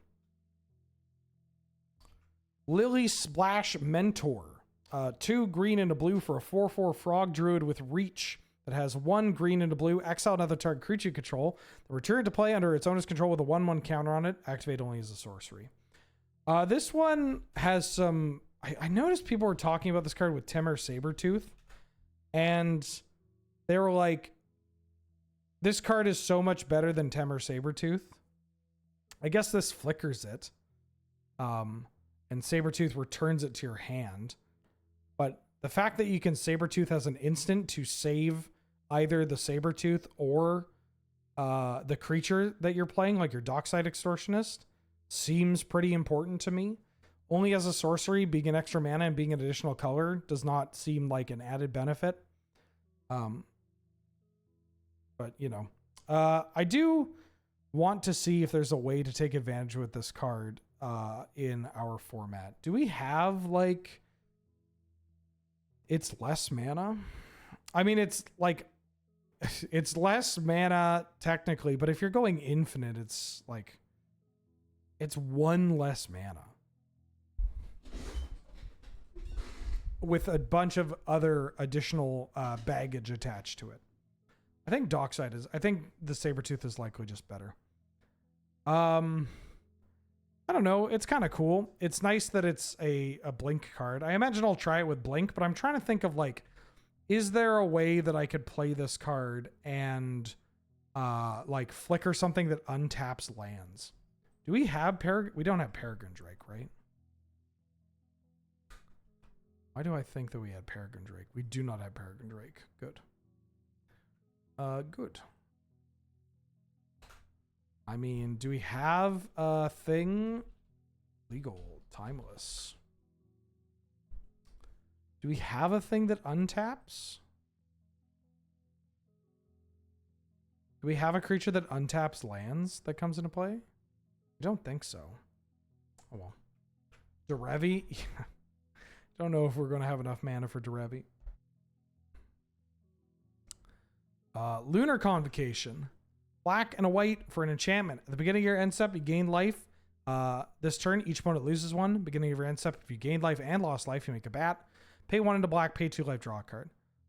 It's a cheap card that synergizes with life gain in the right colors that can also just make its own engine popping off. I mean, you have to find another way to gain life, but if we're playing the white-black like life gain deck with the like Voice of the Blessed and whatever, is that what its name is? Voice of the Blessed? Like, yeah, this is a card that can show up in that. And it's kind of like an Arguel's Bloodfast, but updated. Cool card. Mabel, Heir to Cragflame. 1 red and a white for a 3/3 mouse soldier. It's a legend. Other mice you control get +1/+1. When Mabel enters, you create Cragflame, a legendary colorless equipment artifact token. With equipped creature gets +1/+1, has vigilance, trample, and haste. I think I like this card in Boros equipment. Maybe, I mean, I definitely like it in Gladiator. Not Canadian Highlander playable for that last one. I don't think so. Well, I don't know. Ruin Your Evening plays a lot of garbage. I don't think this is Canadian Highlander playable, but that equipment is legit. Like +1/+1 vigilance, trample, and haste is wild. Like this is a 3-mana 3/3, but it will bring along a card like an equipment token that is going to be real nasty to deal with. No. I'm not going to talk about this card, but Miss Bumbleflower is so precious. And if I hear anybody smack talk Miss Bumbleflower, you're out. You're on the street. You're on your ass, pal. Yeah, not happening.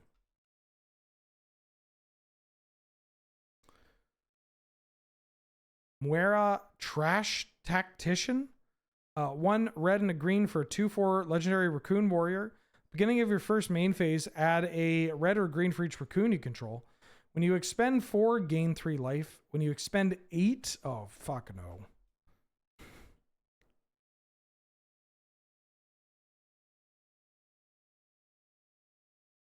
This card's kind of interesting.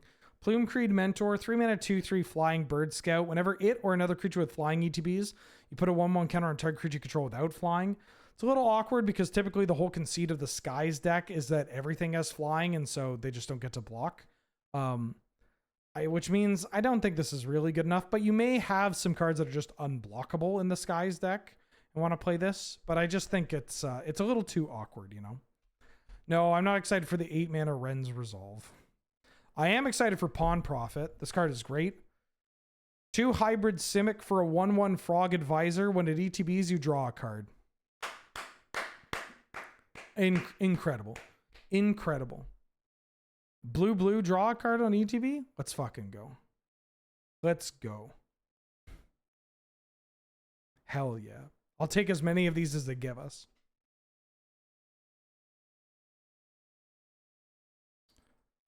Ral, Crackling Wit. Let the sun shine upon 2 this blue and a Lord of red for a Cinder. 4 loyalty Planeswalker. Whenever you cast a non-creature spell, you put a loyalty counter on Ral. +1, you make a 1/1 red otter token, red and blue otter token with prowess. -3, draw 3 cards and then discard 2 cards. And then -10, draw 3 cards. You get an emblem with instants and sorceries you cast have Storm. I feel like this, I don't actually hate this Ral, mostly because it hits the table on 4 and then just makes Abusing blockers. magic. Yeah. It kind of has that Jaya vibe to it, and I was pretty harsh on that Jaya, the fiery negotiator. But that Jaya, when it shows up, it is just genuinely annoying to deal with. So I imagine Ral is going to be in the same kind of spot. I am mostly going to ignore the second ability, unless I am like desperate. If I'm desperate, that's fine. But like playing this, ticking it up over and over again, and then slowly getting it to alt range, I think is more close to like the play pattern that you're going to want to take with this card. In something like Blue Moon is where I'm expecting to play it. Not Canlander playable, but Gladiator playable for sure. The Darmaniac back for the 2nd month. How are you doing? It's a party.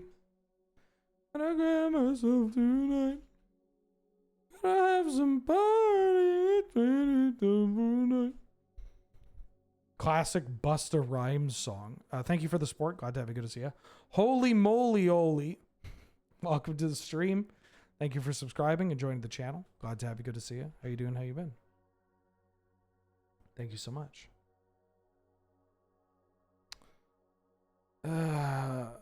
What does this do? Target the spell. No.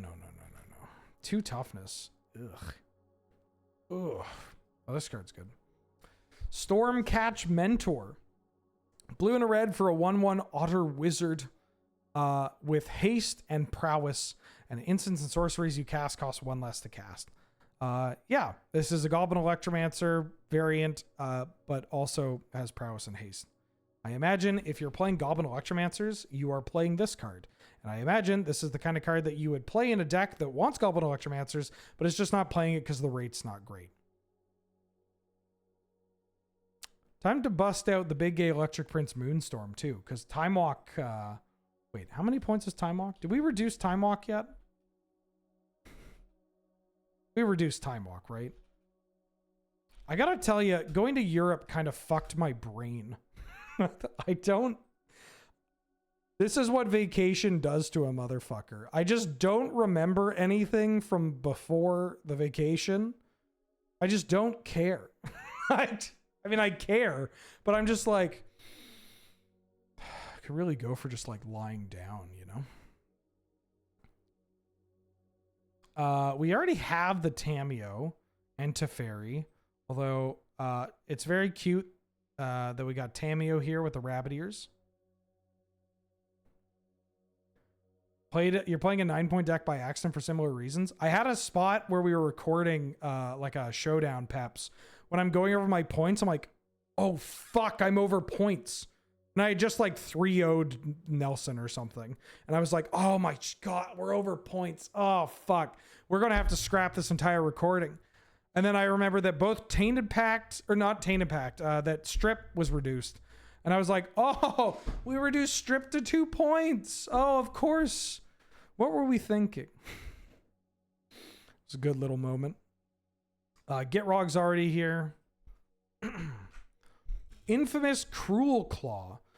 1 black and a red for a 3/3 Weasel Mercenary. It's a legend with Menace. And whenever the infamous Cruel Claw deals combat damage to a player, exile cards from the top of your library until you hit a non-land card. You may discard a card or you may cast that card by discarding a card rather than paying its mana cost. Yeah, this card's pretty all right. It's obviously a legend without an ETB and 3 toughness. So if it dies, it dies. But it's kind of like this... it's similar to Florian, where Florian is a card where, in fact, has the same kind of stat line, has an ability that makes it difficult to block profitably, same casting cost, whatever. And same like, hey, after you've done a thing, what if we do another thing? And Florian is a card where I was like pretty high on it. And then whenever I played it, it died. I'm like, oh, maybe this card's not that great. And then anytime this card is just not killed immediately, it just takes over the game. And you're like, holy shit. I just get to like sculpt my draw every turn and just cast like additional spells. It's great. And Cruel Claw kind of does a similar thing. It's just, it hits and you're like, okay, what do we get? Oh, that's a 5-drop. Yeah, I'll pitch this card and cast this thing. I don't think you even have to get that fancy with it. Like, getting any amount of mana for free off of casting spells with this card is going to be cool and good. Okay, I can do it. I have 6 minutes. No, not this one. Yeah, not this one. Not this one. This one's good. Vine Reap Mentor. Black and a green for a 3/2. When it ETBs or dies, you make a food token. It's a squirrel druid. This is the one that I was hinting at earlier where I was like, there's another 2-drop that makes food tokens. This one is so much better than the green one. The mono green one. There's a chance you want both for densities purposes, but this card is just like good. It's got a pretty good stat line. It does something on ETB and death. It makes foods for your food deck or your sacrifice deck or whatever. Yeah, I foresee myself playing this card quite a bit. Vren the Relentless. Really? It's up there with Aaron the Relentless? 2 black and a blue for a 3/4 legendary rat rogue with ward 2. If a creature an opponent controls would die, exile it instead. And at the beginning of each end step, you create X 1/1 rat tokens with this creature gets +1/+1 for each other rat you control, where X is the number of creatures your opponents controlled that were exiled this turn. Yeah, this is kind of like a weird Kalidas / new Jissa. It just makes an army of rat tokens, and they get pretty fucking big. Ward 2 is a huge upgrade for this card. Kalidas is a card that is like still pretty good if you bust it out at the right time, but obviously gets got by Caracas. And like 4 toughness is not, it's not nothing, but it is easier to deal with nowadays. But this is the kind of card that is tougher to deal with, sits around, ruins your opponent's like combo or value stuff, and then just makes an army. Yeah, I think this card's pretty good. I foresee this card showing up in like Sultai mid-range. Basically any deck that would consider playing Kalidas. You lose out on the life gain, which is pretty relevant in certain matches, but you make up for it by just having like an army of things that actually kill your opponent. Okay, Wormy, how do you feel about this card? Wandertail Mentor, red and a green for a 2/2 Raccoon Bard. Whenever you expend 4, you put a 1/1 counter on it and taps for red or a green. Huh? My gut reaction is that this is a reasonable 2-drop mana dork as well. Gruul monsters are for Gladiator. Gruul is a deck that pays 4 mana all the time. And making this bigger, it's fine. Great. You heard it here first, folks. It's fine. I got 3 minutes.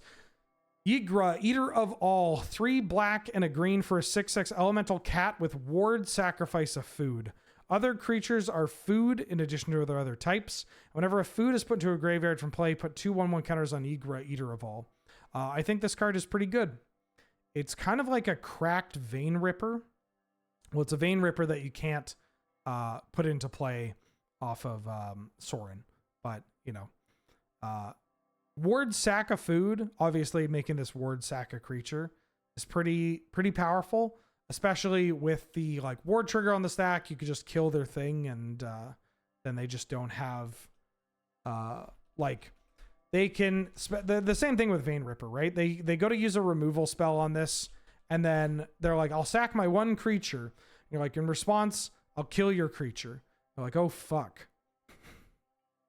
I guess my removal spell is countered. Except this is in 5 mana and in green. And it's whenever a food, so this includes your food tokens. I think this card's pretty good. I imagine we'll see some Gladiator play in like a Jund mid-range or the Sacrifice deck or the Rock. This is a commander card that is definitely a commander card. And then Zorline, Cosmos Caller. 1 white and a black for a 3/3 bat cleric with flying and vigilance.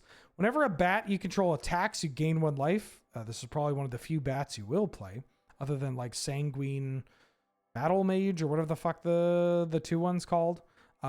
Whenever it enters or attacks, you may pay white, black, and 2 life.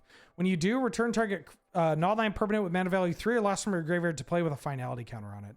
I think this card's very good. I would play this in the aforementioned black-white life gain style deck. Oh yeah, you got the new bat as the Pride Mate and Deep Cavern Bat. There are some playable bats, right? And being able to gain life in that Pride Mate deck is pretty nice. Being able to just have a 3-power flying creature with vigilance is kind of nice. And then if you have 5, draw it late, 5 mana, get to make 2 permanents on the board. That's kind of hot. And doing this on every attack is kind of wild. Like this card is going to take over the game. A little niche in its application, but I think this card's pretty good. I could even see this in play in like Orzhov. Was it Parrot? Parrot, have you been playing the Orzhov like Ruin Your Evening style deck? Like I can maybe see this card showing up in that. This is, yeah, the black-white Martyr Prod. This card definitely takes over the game. I'm pretty high on this card, I think. Yeah. That's it for gold. There's some other cards that we could talk about, but I don't have time. I have to go to a doctor's appointment. And we're doing one more preview discussion stream for the cards that have yet to be previewed, plus colorless and land and all that stuff. So I'm going to have to call it there, but thanks for watching. Thanks for tuning in. Yeah, I'm going to drop you off at the subathon, which is where I imagine a lot of people already are. The VODs get uploaded to YouTube if you missed the first set review stream. So you can go over there. What are they doing? Oh, they're playing some kind of game. Wait, was I supposed to be there today? Hold on. Was I supposed to be there today? No, it's Wednesday, right? Great. We're golden. All right, go watch this and I'll see you maybe tomorrow. I don't remember. Check the schedule. Bye-bye.